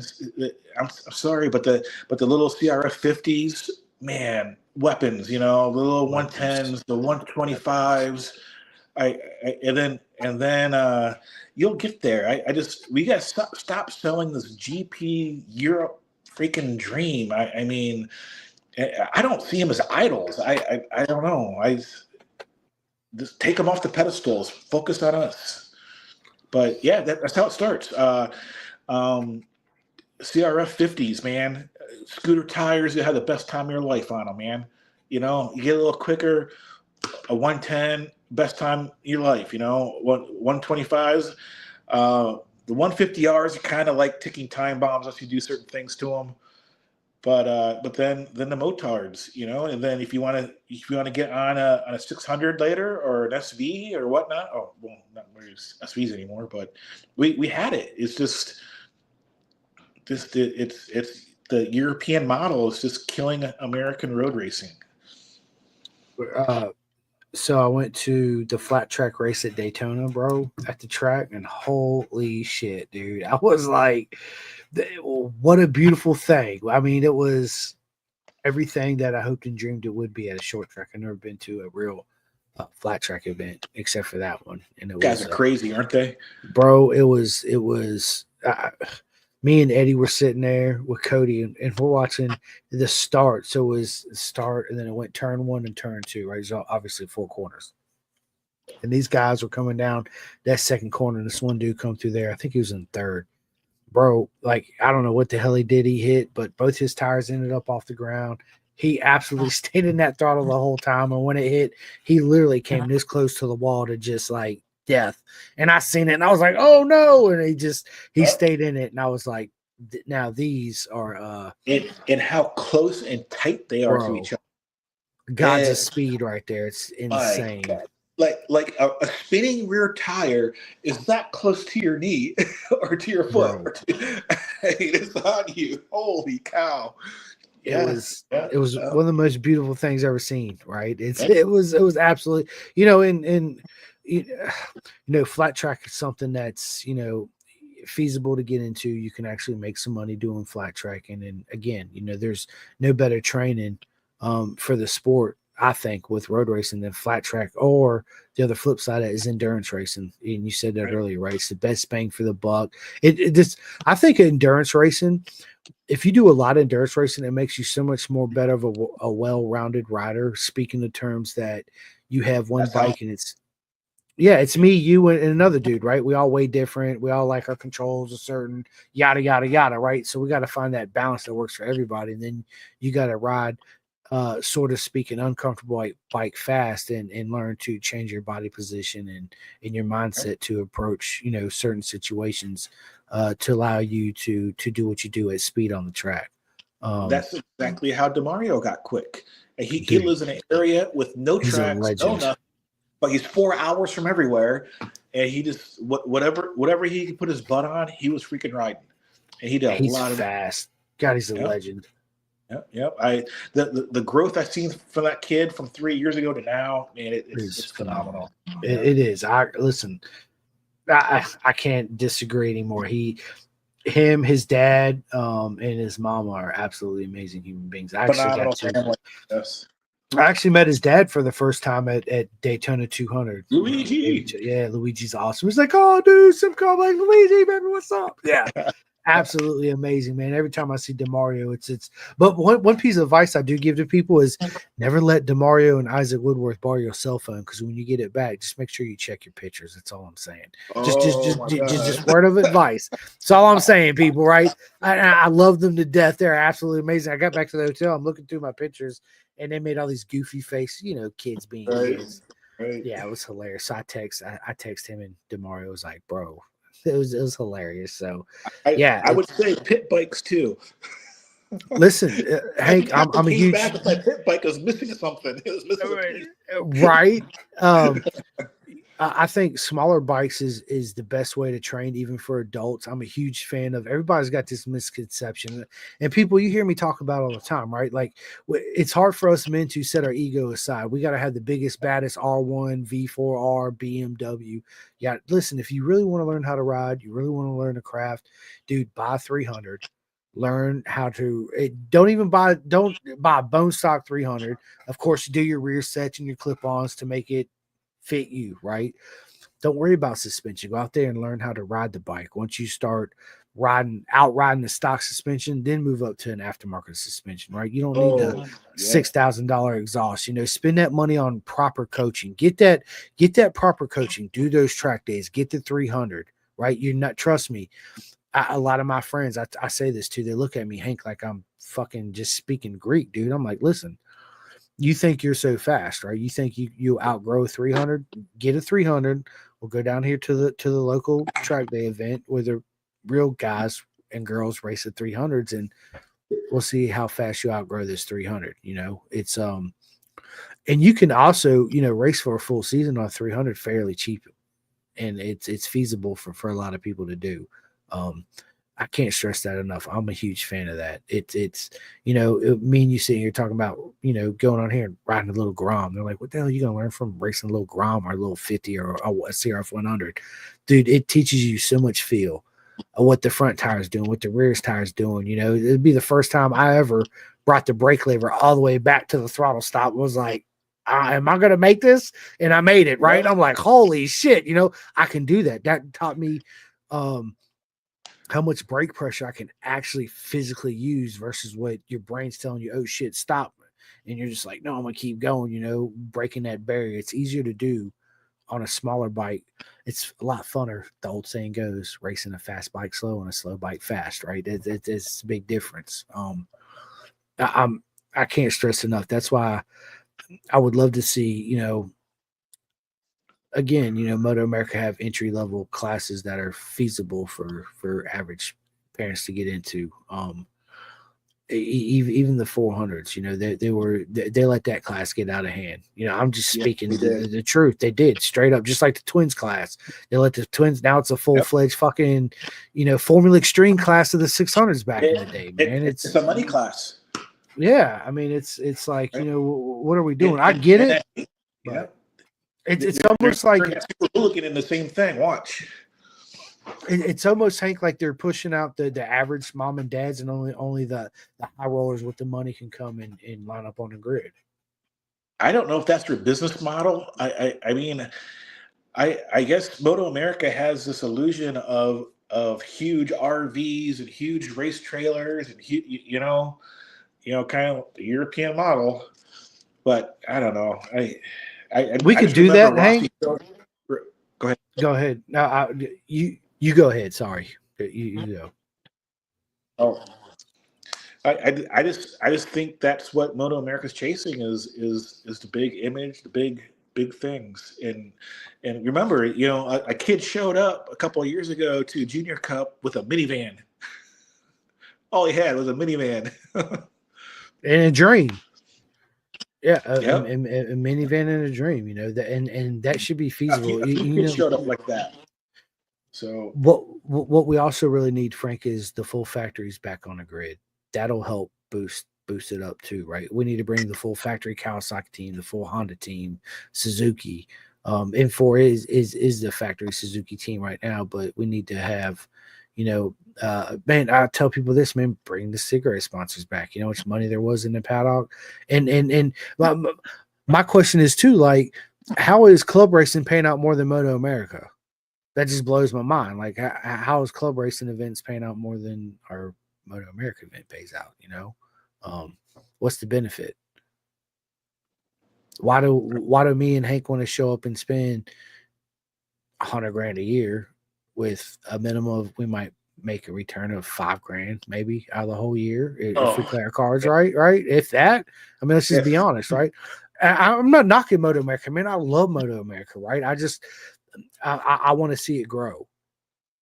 It's just my personal ideas and opinions, right? Whether people agree with me or not, it's fine. But this is why I love having these conversations. You know what I'm saying? Because we all want the same thing, Hank. I think we're losing our focus sometimes. If you want to trigger a bunch of track day riders or club level riders or even people on the MA grid, and just say the simple thing: if you can't win a mini GP race on anything, you don't belong here. Say that, and then challenge them to go to a mini GP track and see what you got. I'm a huge advocate for SFL Mini GP. I'm good friends with Michael Carrera and all of them. I think them in Jersey and other mini GP classes around America is that's where our future legends of the sport. That's where a lot of all our kids are on the grid right now. We got DeMario, Posh. Listen, it goes on. Avery Dreyer, Isaac Woodworth. That's where they all come from, is SFL Mini GP or Jersey or out there where you guys are. So and the thing is, the adults need to get involved, because you know what my kids used to look forward to was beating a big. I mean that was their thing, and okay, you might be getting beat by a little kid, but you're making a little racer out there, like yeah. you made somebody's day. Right? No, 100. Listen, I agree, dude. I absolutely 110%. And if I didn't, I'd tell you, like, no, I don't agree with that. This is how I see it, right? But, dude, I can't say that at all, because I'm with you. I'm me and you. We're on the same bus. We're in the same driver's seat. You kicking it, right? With two steering wheels going the same direction. I'm with you, 100%, Hank. Jamie, I want to get back to a couple of these comments real quick. Jamie says, "Bourbon on me tomorrow." Where's my bourbon at, Jamie? Yeah, look, he's like, yeah, let's go. There you go. Right. I got me a little margarita right here in a can. So yeah. But and then my father-in-law, Jeff Worley, my wife's dad, he says, "Hey buddy, what's up, Jeff? How you doing, buddy?" Brandy Miller, what is up? With the what's big up, Brandy? What is up, Brandy? Thanks for tuning in. William Cal, that's your cousin? Yeah, Brandy. I love it. Thank you, Brandy, for watching. William Kawasaki said you should come to an ice race. I would love to go to an ice race. Crazy. And they put shit in their tires, like studs and whatnot. Yeah. So my buddy just did that. Eddie K. Was it earlier this year? Late last year in the wintertime, he went out there and did his first ice race. He said one lap was 7 miles. I was like, holy shit, dude. Like that's TTS right there, right? And then we got Jason. What is up, Jason?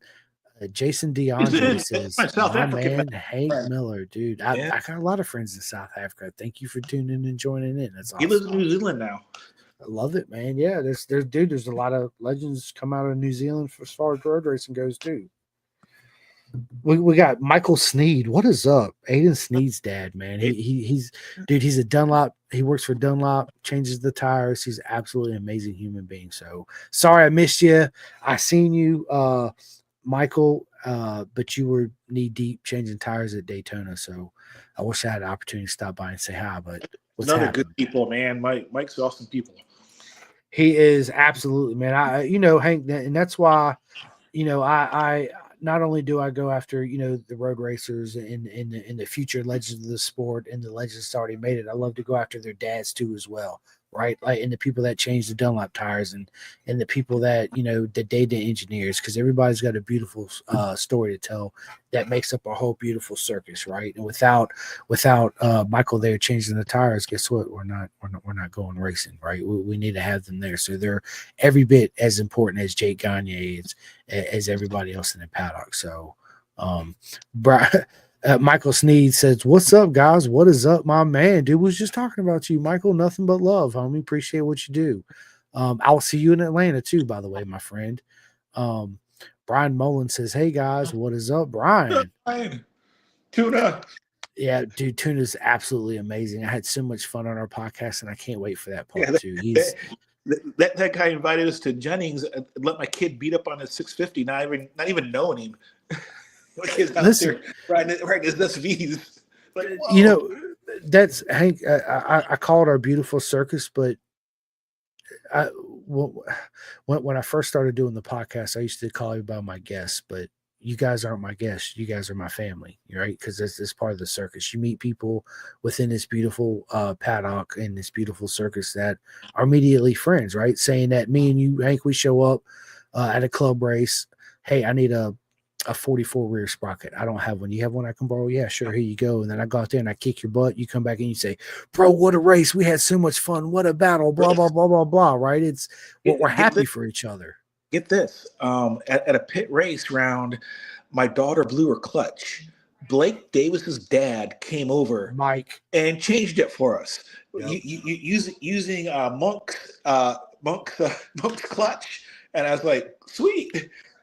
And I just love the sport. I mean, it's given back to me so much. And hey, so I don't know how much time we have. The one thing I also want to I hope some race dads are listening to me, and hopefully they'll rewatch this. If you're thinking about jumping into Moto America, shadow a team before you do. Go make them sandwiches, go buy them a tire, go make their life, hold a pit board for them, go to a round and do everything you can to make their life easier, and see how much it costs you, and then after you're done with all that, and then reevaluate, is that really what you really want to do? And that's what Rossi Moore really taught me of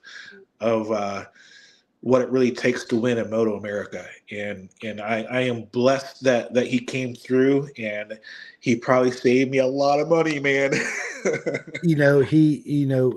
I'm just gonna say this real quick. I'm friends with a lot of people that race. Obviously you are too. And there's certain individuals that have they just got it. If you know what I mean, right? They absolutely have it. And Rossi Moore is definitely one of those kids that absolutely has it. DeMario's absolutely one of those kids that absolutely have it. It's a beautiful thing to see too and watch. A lot of people, Hank, they walk through the paddock, the fans show up, they see, Hank, you walking around the paddock with, your full custom suit like I got with all these patches and logos. You're like, oh, I wonder how much money they make. I'm like, nah, bro, it's how much money are we spending to be here and to do this? How many credit card debts have I still paying for out of the years? Listen, I'm being real. I wouldn't change anything, right? It's made me who I am. It's the sacrifices I made, and I chose to do it. I'm a firm believer that motorcycles choose us. We don't choose motorcycles. Right.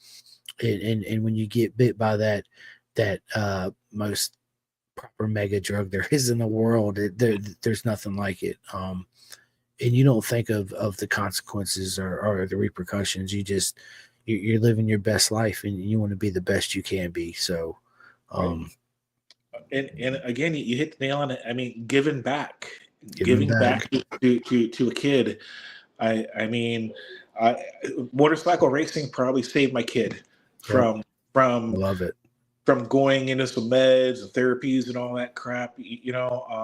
Rossi totally changed our race program. I mean, and the only thing I ever asked for Rossi is like, dude, when you're 21, I don't care where you are, what part of the world you are, we're going to have a beer on me. I'm coming. Yeah, That's all I want from him. That's it. I miss seeing Rossi and Steve in the paddock this year and his brother, man. I really do. I can't wait to sit down with them and get them on the podcast again and catch up, because it's always, yeah, dude. It's and I say this to everybody, it's an absolute honor in a short lifetime to be friends with proper mega people like Rossi and Steve and Demario and Isaac Woodworth and Curtis and holy cow!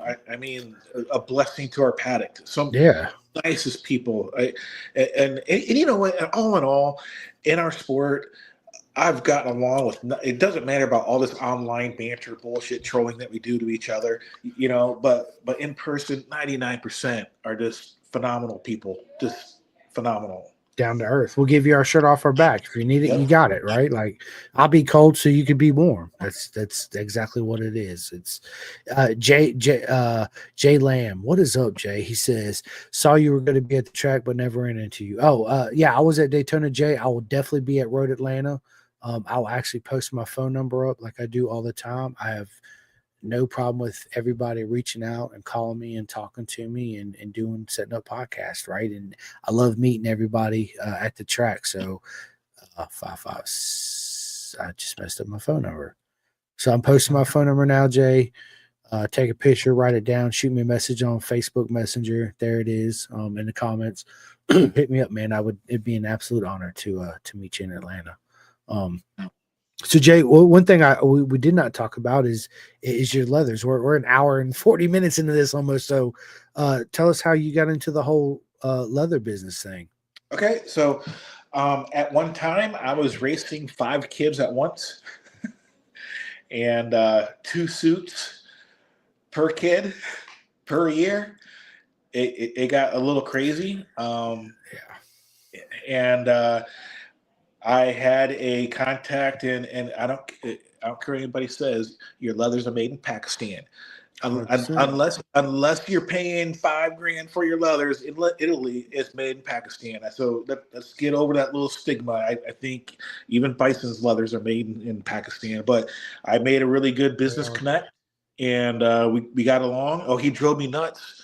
It's some stressful things, because when you try to ship out of Pakistan, depending on the political climate, it could be nerve-wracking. So pretty much in the beginning, I just focused on the kids. We did the boots. I was like the only one in America at the time that they were doing the small boots. Unfortunately, they were low quality, but I'd tell the parents, hey, they'll probably grow out of them before they break them. Just be upfront.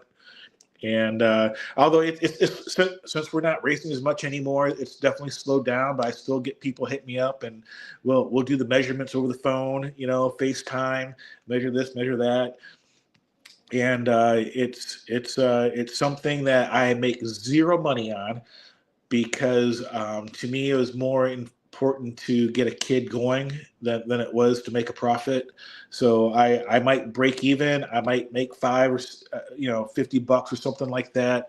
I tend to lose money, because what I do is I ship to me first before shipping to the parent. I learned some lessons on that.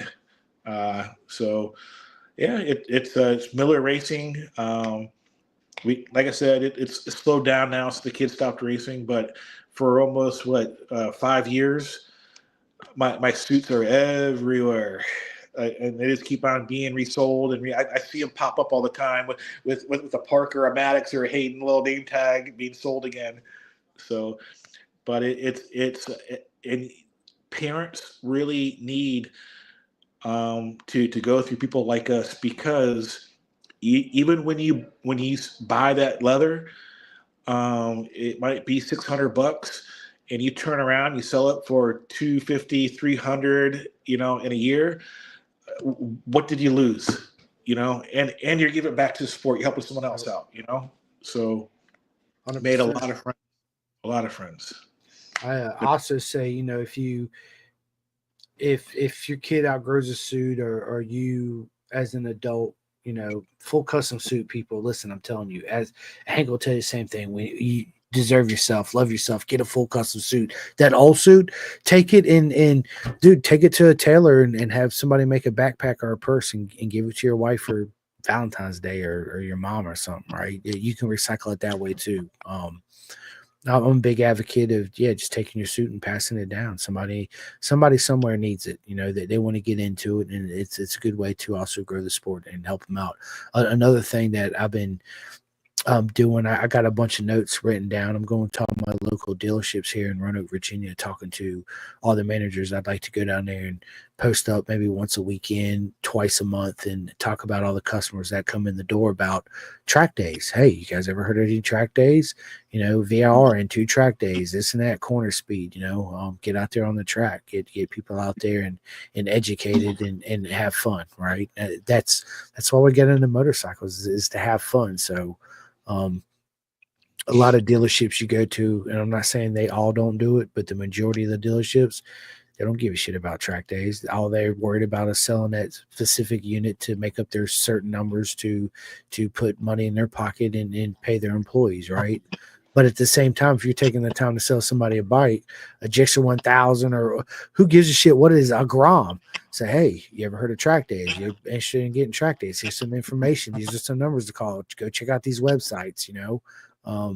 That's another way to help get people in the sport. That's because Hank, a lot of people, out on the street, there's a lot of people don't know how to do a track day. They don't know how easy it is to sign up and get involved, right? And on top of that, what you need to do to prepare your bike for a track day, as far as safety wire and pour out the antifreeze, run distilled water or water wetter, or a certain type of antifreeze that's non-glycol based that are, AMA sanctions or Moto America and yada, yada, yada.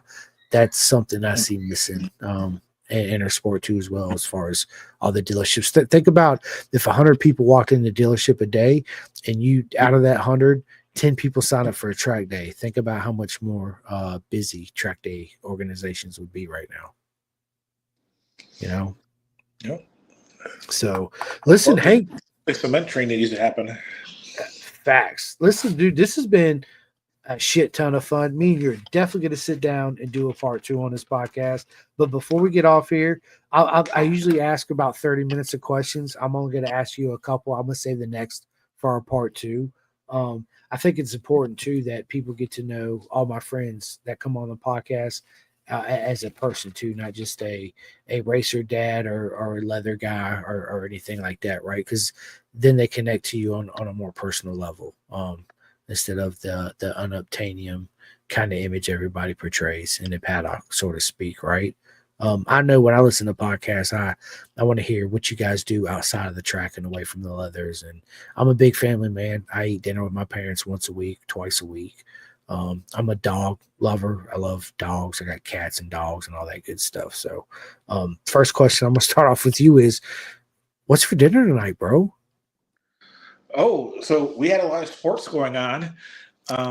We had a, what's it called? The food truck. The food truck comes in. It's called Carolina Bob's. And we had plates of chicken, green beans, mac and cheese. The other kids had the pulled pork with the baked beans. So it was a busy night. So we ended up just buying it out of town.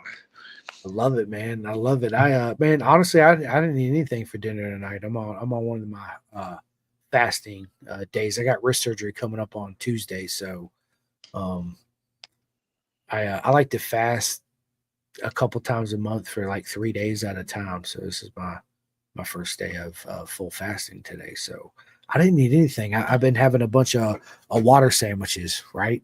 Yep. So let me ask you this, bro. And this is a new question. I have not asked this yet, Frank. And Frank. I don't know why I just called you Frank. Hank, I'm gonna ask it to you. Dude, if you were planning a bank robbery, who would you bring with you in the paddock? A bank robbery. I would have to say my daughter Hayden. She's slick. She is good. Holy cow. So I really wish you would have seen her race and talked to her. what was beautiful about her, she would figure out somebody was going through turn one smoother, better than she was. And she had no qualms about going up, talking to this guy and whatnot. How you doing? And then all of a sudden, last thing you know is she's beating you through turn one because somehow she's interrogating you and you told her all her secrets. I love Oh, it, man. she was a ninja. She was good, psychological ninja. I love it. I Yeah, love it. yeah. It does. So, Partner in crime. oh man, I love it. So you would bring her, and who else? Uh who else? I would probably have to say Bobby Lou out of California because he's so unassuming, but smart as a tack. Like that guy's smarter than you ever know. But to look at him, he just looks so nonchalant. He'd get over on you easy. Yep. I Definitely. love it. I love it, man. I love it. Let me ask you this: are you a coffee drinker? Black, 100% every morning. Yeah, I like black coffee. That's when you really get to taste what the coffee tastes like. And I used to be a big Starbucks guy, right? Then one day I was like, let me just get a black coffee, dude. And it tasted so horrible. I was like, what the hell is this? They're like, oh, it's our whatever. I was like, this is absolutely horrible. And yeah, I don't go back to Starbucks. Every once in a while, my wife will go through the drive-through, shut me up. I am a sucker for the Java chip Frappuccino, I ain't gonna lie. So she'll bring me one of those homes every day, which is pure sugar. So I drink it and I'm like, let's go. Yeah. Um, hilarious. Dude, tell us something we don't know about Hank Miller. What people don't know. What people don't know is I'm actually adopted. Like I am not a Miller. I'm actually a birthright a Cologne. Colon. So yeah, a lot of people didn't know that. They just thought I was the whitest Puerto Rican they ever seen. Right? They're like, what? Wait, what? Yeah. I never met the biological person I came from. Neither. My dad adopted me when I was 4. He married my mom when I was 4, and that's my name used to be Christopher Adams. His name is John Kenneth Simcoe, so my name's Christopher John Simcoe. He gave me his first and his last name. So yeah, that's something people don't know about me neither. So thank you for sharing. Yeah, it's I got curious when I was young. He told me he'd help me find them, and I was like, you know what? I don't really care. You're my dad, so yeah, I let that go. But yeah, I feel you on that, man. 110%. What's your worst habit, bro?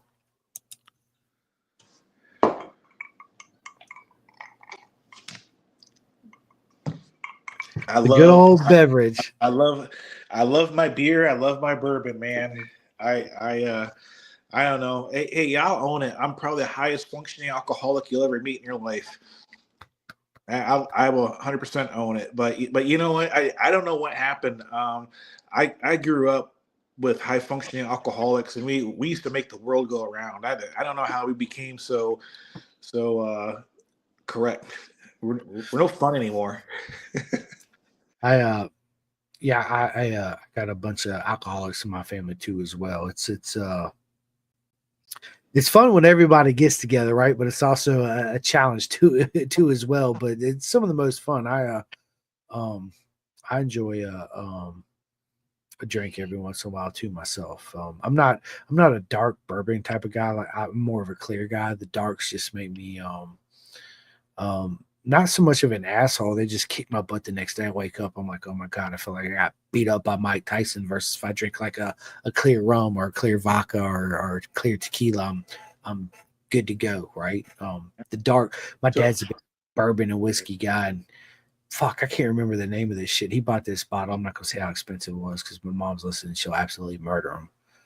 And I was like, dude, I gotta try this shit. Like he spent all this money. I gotta try it. Hank, I took one sip of it and I was like, it was 140 proof, and I was like, holy shit, dude. Like this is intense right here. Yeah, freaking awesome. Let me ask you this, dude. I listen to a lot of audiobooks, and as a matter of fact, Hank, I am listening to I'm actually listening to Toby Price, Endurance, the whole, which is an amazing book. Actually only got about an hour and 27 minutes left into it. So I listen to, I mean, you name it, cookbooks, dude, alien, whatever. I listen to Star Wars books. I listen to a lot of audio books. One of the best audio books that I ever listened to as far as road racing goes, John Hopkins Leathered. What a book, man. Have you listened to that or read it? I have not. We know John. Yeah. Yeah, you need to listen to that book. It is absolutely mind blowing for sure. But anyway, going back to that, do you listen to any audiobooks or do you read books? No, you know what? I when I was younger, I used to read a lot of books, but I am addicted to YouTube videos of projects. I mean, I could for hours watch someone take something that's so shitty, tear it all apart, clean it up, put it back together, and then I like to flip things, right? And then see him flip it, and like I just it doesn't matter if it's a motorcycle, a car, I just love it. I flip I don't bikes watch too. TV hardly anymore. Yeah, I don't either. That dude, that's how I got my first Ducati growing up. I was like, I'm always gonna have a Ducati. All my friends like, you ain't getting no Ducati. So I bought some bikes and flipped them, and that's how I bought my first Ducati. So yeah, I love doing that. Something about turning wrenches in the garage with some music playing, maybe a cold beer, just jamming out, getting a bike going, and flipping it. It's a great feeling for sure. 110%. Do you listen to any podcasts you can recommend to people? I used to what's that one with Bobby Levitt? Track Days. That's my buddy Okay. Dustin Cornier, and, It and does, yeah. I used to listen to that, but they love the Europeans too much, drove me crazy. I love Europeans too, man. Come on, man. Like, I mean, my favorite production racing series in the world is British Superbikes. I freaking love Right. BSB. I popped in on a few of yours, especially I think you did one with Ella. Yep. Like Ella, man, she's such a sweetheart. Ella's gonna break a lot of hearts. She is. Well, she's been doing it for years. All the boys been chasing her for years in the paddock. Yeah, she's absolutely fast. She's got a right head on her shoulders. She's got the right mentality. She's absolutely gonna make it. We got my buddy Dominique Doyle listening right now. What is up, Dominique, man? Yeah, dude. Yeah, we used to do PKRA together. Dom's awesome, man. I got a picture with him at the 200, and it's always an honor to meet up with Dominique. I've always been a huge fan of Doyle. I love his riding style. His riding style is it's very unique. It's super smooth, and he's another one of those speeds of gods of speed, so to speak. Right? He's he's so humble. I met him through Dustin Apgard. Yep, he's another legend. Dustin was, yeah. One thing that I really like about Dominic too is how awesome he is, how he treats everybody in the paddock. How he's always willing to stop and talk to people, whether you're an adult or a kid. Always put that smile on his face, and to me, that says a lot about who he is as a person off the track as well as on the track, right? So yeah, he's absolutely an amazing human being. So thanks for tuning in, Dom. Let me ask you this: what's your favorite holiday? I love New Year's, man. Like we got the fireworks going, we got the fire, we got the eats, we got the food. Christmas kind of depresses me, but New Year's is all about starting over and getting those goals and looking back at what you accomplished. And I'm known through my neighborhood with some boom booms. I love it, dude. I love it. So I grew up being a huge Star Wars fan. Are you Star Wars or Star Trek? I was neither. I never got into that.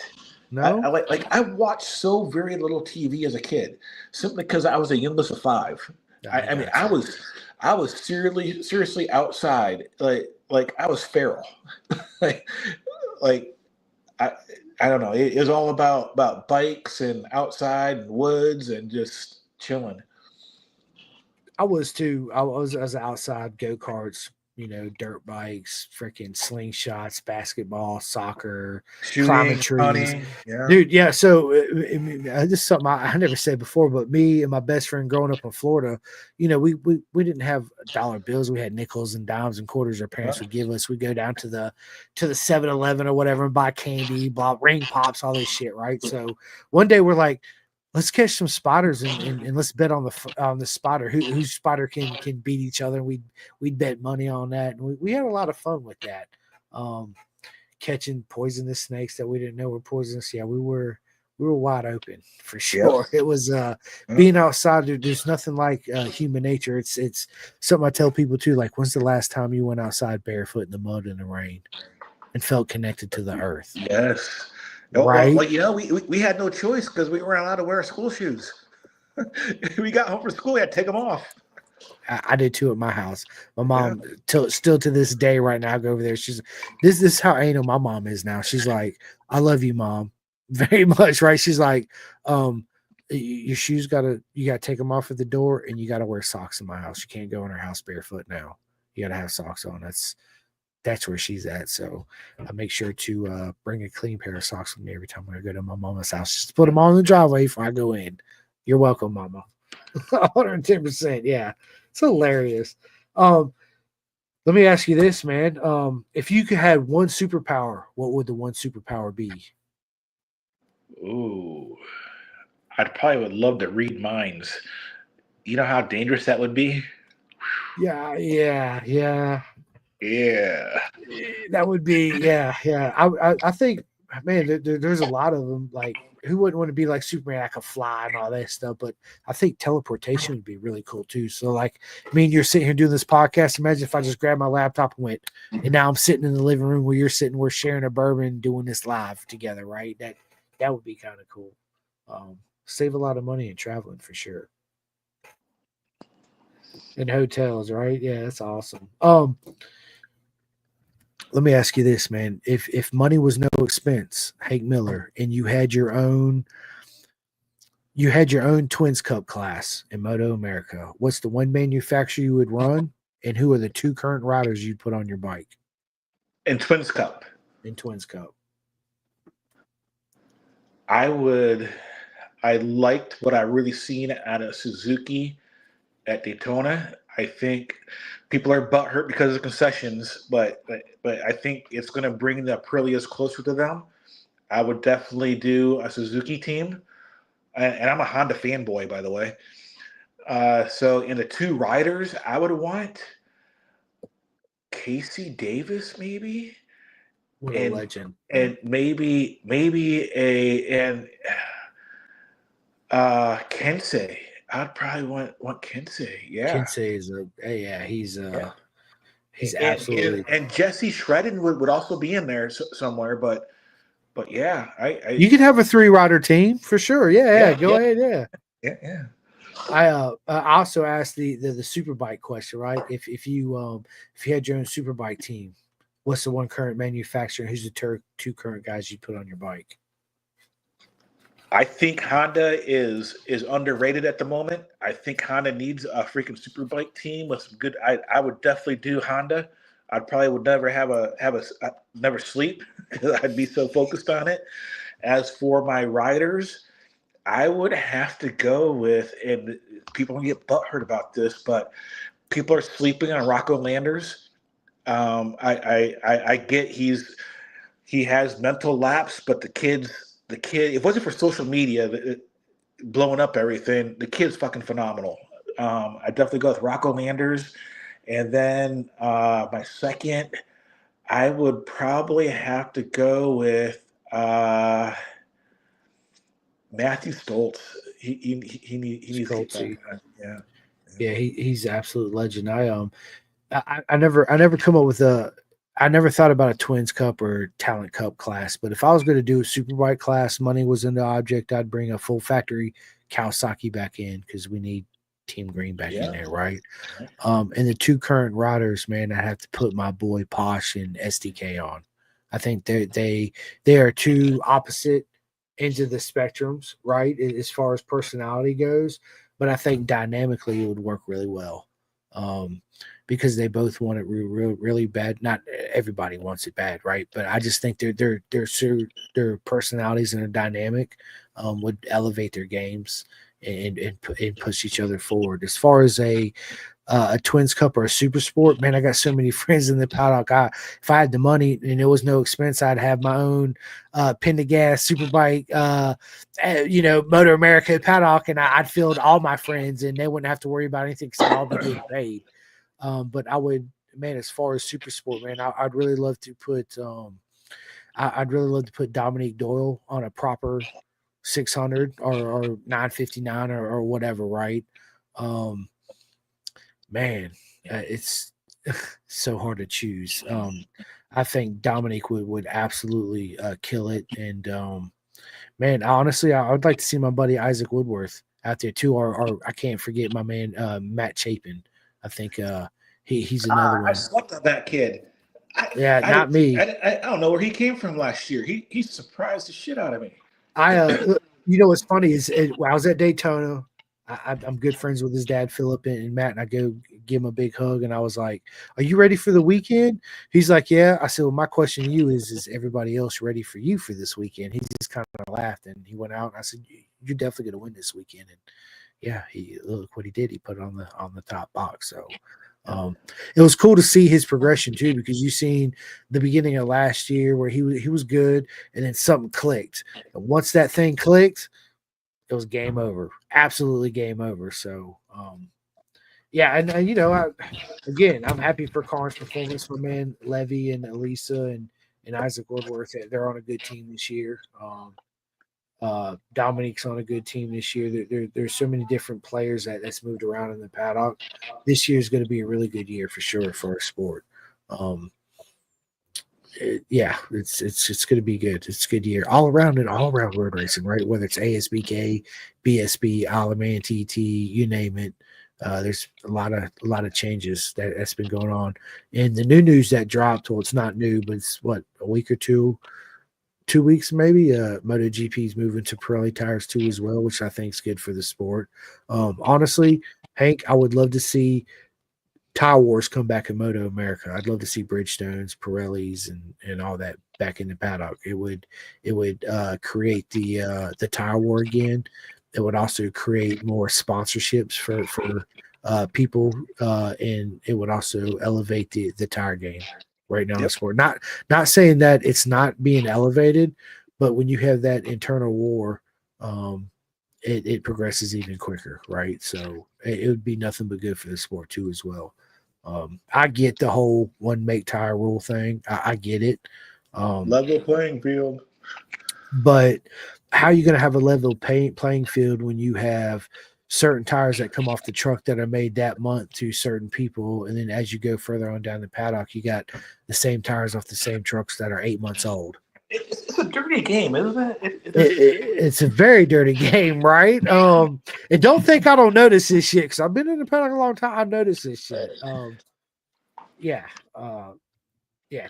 Just my thoughts. But listen, Hank, this has been a lot of fun, man. It's been an absolute honor to have you on. We're definitely going to sit down for part 2. I'm gonna give my shout outs, and I'm gonna leave it to you to end the podcast. Once we end this, just stay on with me for another minute. We're going to go ahead and schedule our part 2 together. First and foremost, I just want to say thank you for everybody that watches and likes this podcast. It means a lot to me. It's an absolute honor to do this. If you guys have not yet had the opportunity, please go hit that bell, that ding, ding, ding. You guys know the deal in the routine, right? Big shout out to Next Level Financial, bisontrack.com for all your leather needs. Also, my man Hank number 2 as well. Big shout out to Chef Eats. You guys can use a discount code Pin the Gas and get some money off those meals. They're absolutely amazing. Some of the best meals I ever had in my life. Instead of taking a grill and a charcoal to the track, you already got a generator. Just bring a microwave and a cooler full of Chef Eats. That's all you need. You have breakfast, lunch, and dinner. Super healthy. Absolutely amazing. Again, give back to the people that are giving into our industry to help us grow. You know, we all thank you for that. Big shout out to my man Bart at TST Industries. The Clothing Kings. You guys and girls can go to theclothingking.co.uk and order all your Pin and Gas merch out of there from the UK. I get a lot of comments on my soft sell jacket, and that's exactly where it comes from. And it's only like 35 euros. shipping is a little bit expensive, but by the time you pay for shipping, shit, you got here in the United States, you buy a nice soft shell jacket, you're gonna spend $150 on it. You're still gonna be way under that, ordering that from them. They got beanies, hats, and all that good stuff. Big shout out to my man Eric at Superbike Supply. Do it for dad. Let's go. Big shout out to SFL Mini GP, RD Racing, and my man Jake Morris, Vet2 Track for all my veterans out there. My buddy Jit Whitman has a program called Vet2 Track. It's absolutely amazing. You guys go check it out. Flying Eyes Optics for all your sunglass needs. My Flying Eyes Optics are in my car unless these are it. Because everybody keeps stealing my Flying Eyes Optics. Yeah, so I started keeping them in my car. They're absolutely amazing sunglasses. They're made specifically to wear underneath your motorcycle helmet, or if you're a pilot, to wear underneath your pilot helmet. The arms bend like you twist them all the way around. They're absolutely super amazing. You guys can use a discount code PINTHEGAS10 for 10% off. Big shout out to 64 Degree Racing, Tate, for my custom 2-piece undersuit that's hanging up right here. One thing I tell Hank to people, ladies and gentlemen, don't show up to the track with one undersuit. Bring more undersuits than you bring underwear and socks. Trust me, you will thank me later. So will everybody else around you, right? So 64 Degree Racing, he has some of the best undersuits out there in the market. Big shout out to Ghetto Customs for all your custom body work. Chris Parrish, everybody knows who he is. Big shout out if you're in Pennsylvania, Cars Performance. There's no other better, the best dealership in Pennsylvania, hands down. Big shout out to KYT Helmets America. Big shout out to K-Tech Suspension, my buddy Birch, Kendall, and Dakari. RTR, Ready to Race in North Carolina. Coleman Power Sports here in Virginia. McLeod Escapes Track and Tour. If you ever wanted to do a track day on a MotoGP bike, look no further than him. I need everybody to go to Road Racing World and donate to the Road Racing World Fund for our air fence. It's absolutely imperative that we receive those donations. Those air fences are lifesavers for everybody out there on the track. If we did not have them, guess what? We're not going racing. So sign up, even if it's $5, $10, whatever it is, please donate. We will thank you later. If you're actually at a Moto America event and Chris Ulrich, the legend, offering his 2-up ride, I forget what the minimum donation is. I forgot to ask him. I'll shoot him a text. I think it's $350 or $400. You get a 2-up ride with Chris. He'll really show you the how late you can brake and how deep you can drive into the corners with you on the back of the bike, right? Big shout out to STG, Brian Van and Max Van, Drip and Ret Graphics, REB Graphics, and my buddy Gus Rodeo, GRG Graphics. Any one of those 3 people will absolutely take care of you and treat you right as far as all your graphic needs go. Big shout out to my man, my girl Aliki at Venom Undersuits, another custom 2-piece undersuit. Any of my European friends out there want to get proper coaching, look no further than Mike the Spike Edwards, 6-time BSB legend. You go to v121pro.com and sign up and get proper training by him. Big shout out to BTR, Build Train Race in Moto America, one of the best programs we have out there. Can't wait to hang out with all you guys and girls at VIR. Big shout out to Racer 401 program, tippingracing.com, Hyper Naked Suits, California Superbike School, UK, Moto Mud International.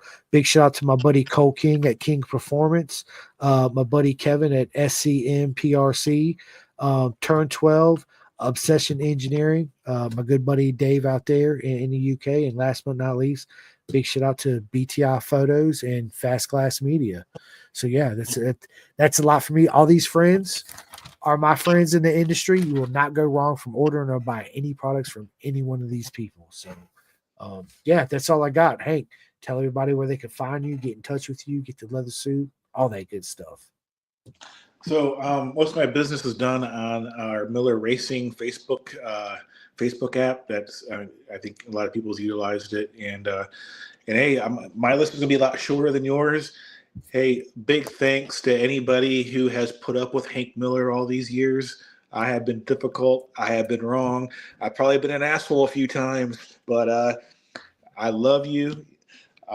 We apologize sometimes, but all the race dads out there, man, we get it. I get it. The windshield time, the don't know how you're going to pay for those tires or how you're going to get the next round. I get it. Another big shout out needs to be happening to all the racers giving back to the kids. I mean, Josh Herron catches a lot of shit, but you know what? He's got the Herron compound on the East Coast. Man, kids are ripping out there. And he also has a kind of a program in the West Coast. You go to Apex and you can put a wheel on him and have as much fun as you can. So I'm big on giving back. So for those who give back, give more than they take, keep it up. You guys keep this industry rolling. 110%. And before we get off here, Chris just joined in. Chris Joffrin. I hope I said that right. He said, Hank, my dudes. He said, love you guys. Colorado, man. Bro, we love you too, man. I lived in Colorado, man. I miss that state. Colorado is one of the states I would definitely move back to. We love you too, Chris. And he also says, getting in that stash, pour me one, yo. Absolutely, we will. There it is. I love it. Well, listen, ladies and gentlemen, it's been an absolute honor to sit down with my friend and the legend, Hank Miller, on this Thursday night. Hank, is there anything you want to say for I end this podcast? Hey, Godspeed. All I can say, Godspeed, man. I love it. I'll keep it on. That's it. Well, ladies and gentlemen, we will see you next time. Hank, just stay on with me for one more second. I'm going to end this. I'm running the bathroom, and I'll be right back, Sure. Okay? All right. Let's see, play outro. Calling all two-wheel enthusiasts, get ready to rev up your earbuds with Pin the Gas Podcast, the ultimate motorcycle racing podcast, hosted by Chris Simcoe, one of our very own excellent leaders here in Roanoke, Virginia. With expert analysis, behind-the-scenes stories, and exclusive writer interviews, Pin the Gas Podcast delivers the adrenaline rush of the racetrack straight to your ears. Whether you're a diehard fan or a curious newcomer, you'll gain insights that will transform how you watch and understand motorcycle racing. On your favorite podcast app, join Simcoe as he takes you on a high-speed journey through the world of motorcycle racing. Pin the Gas Podcast.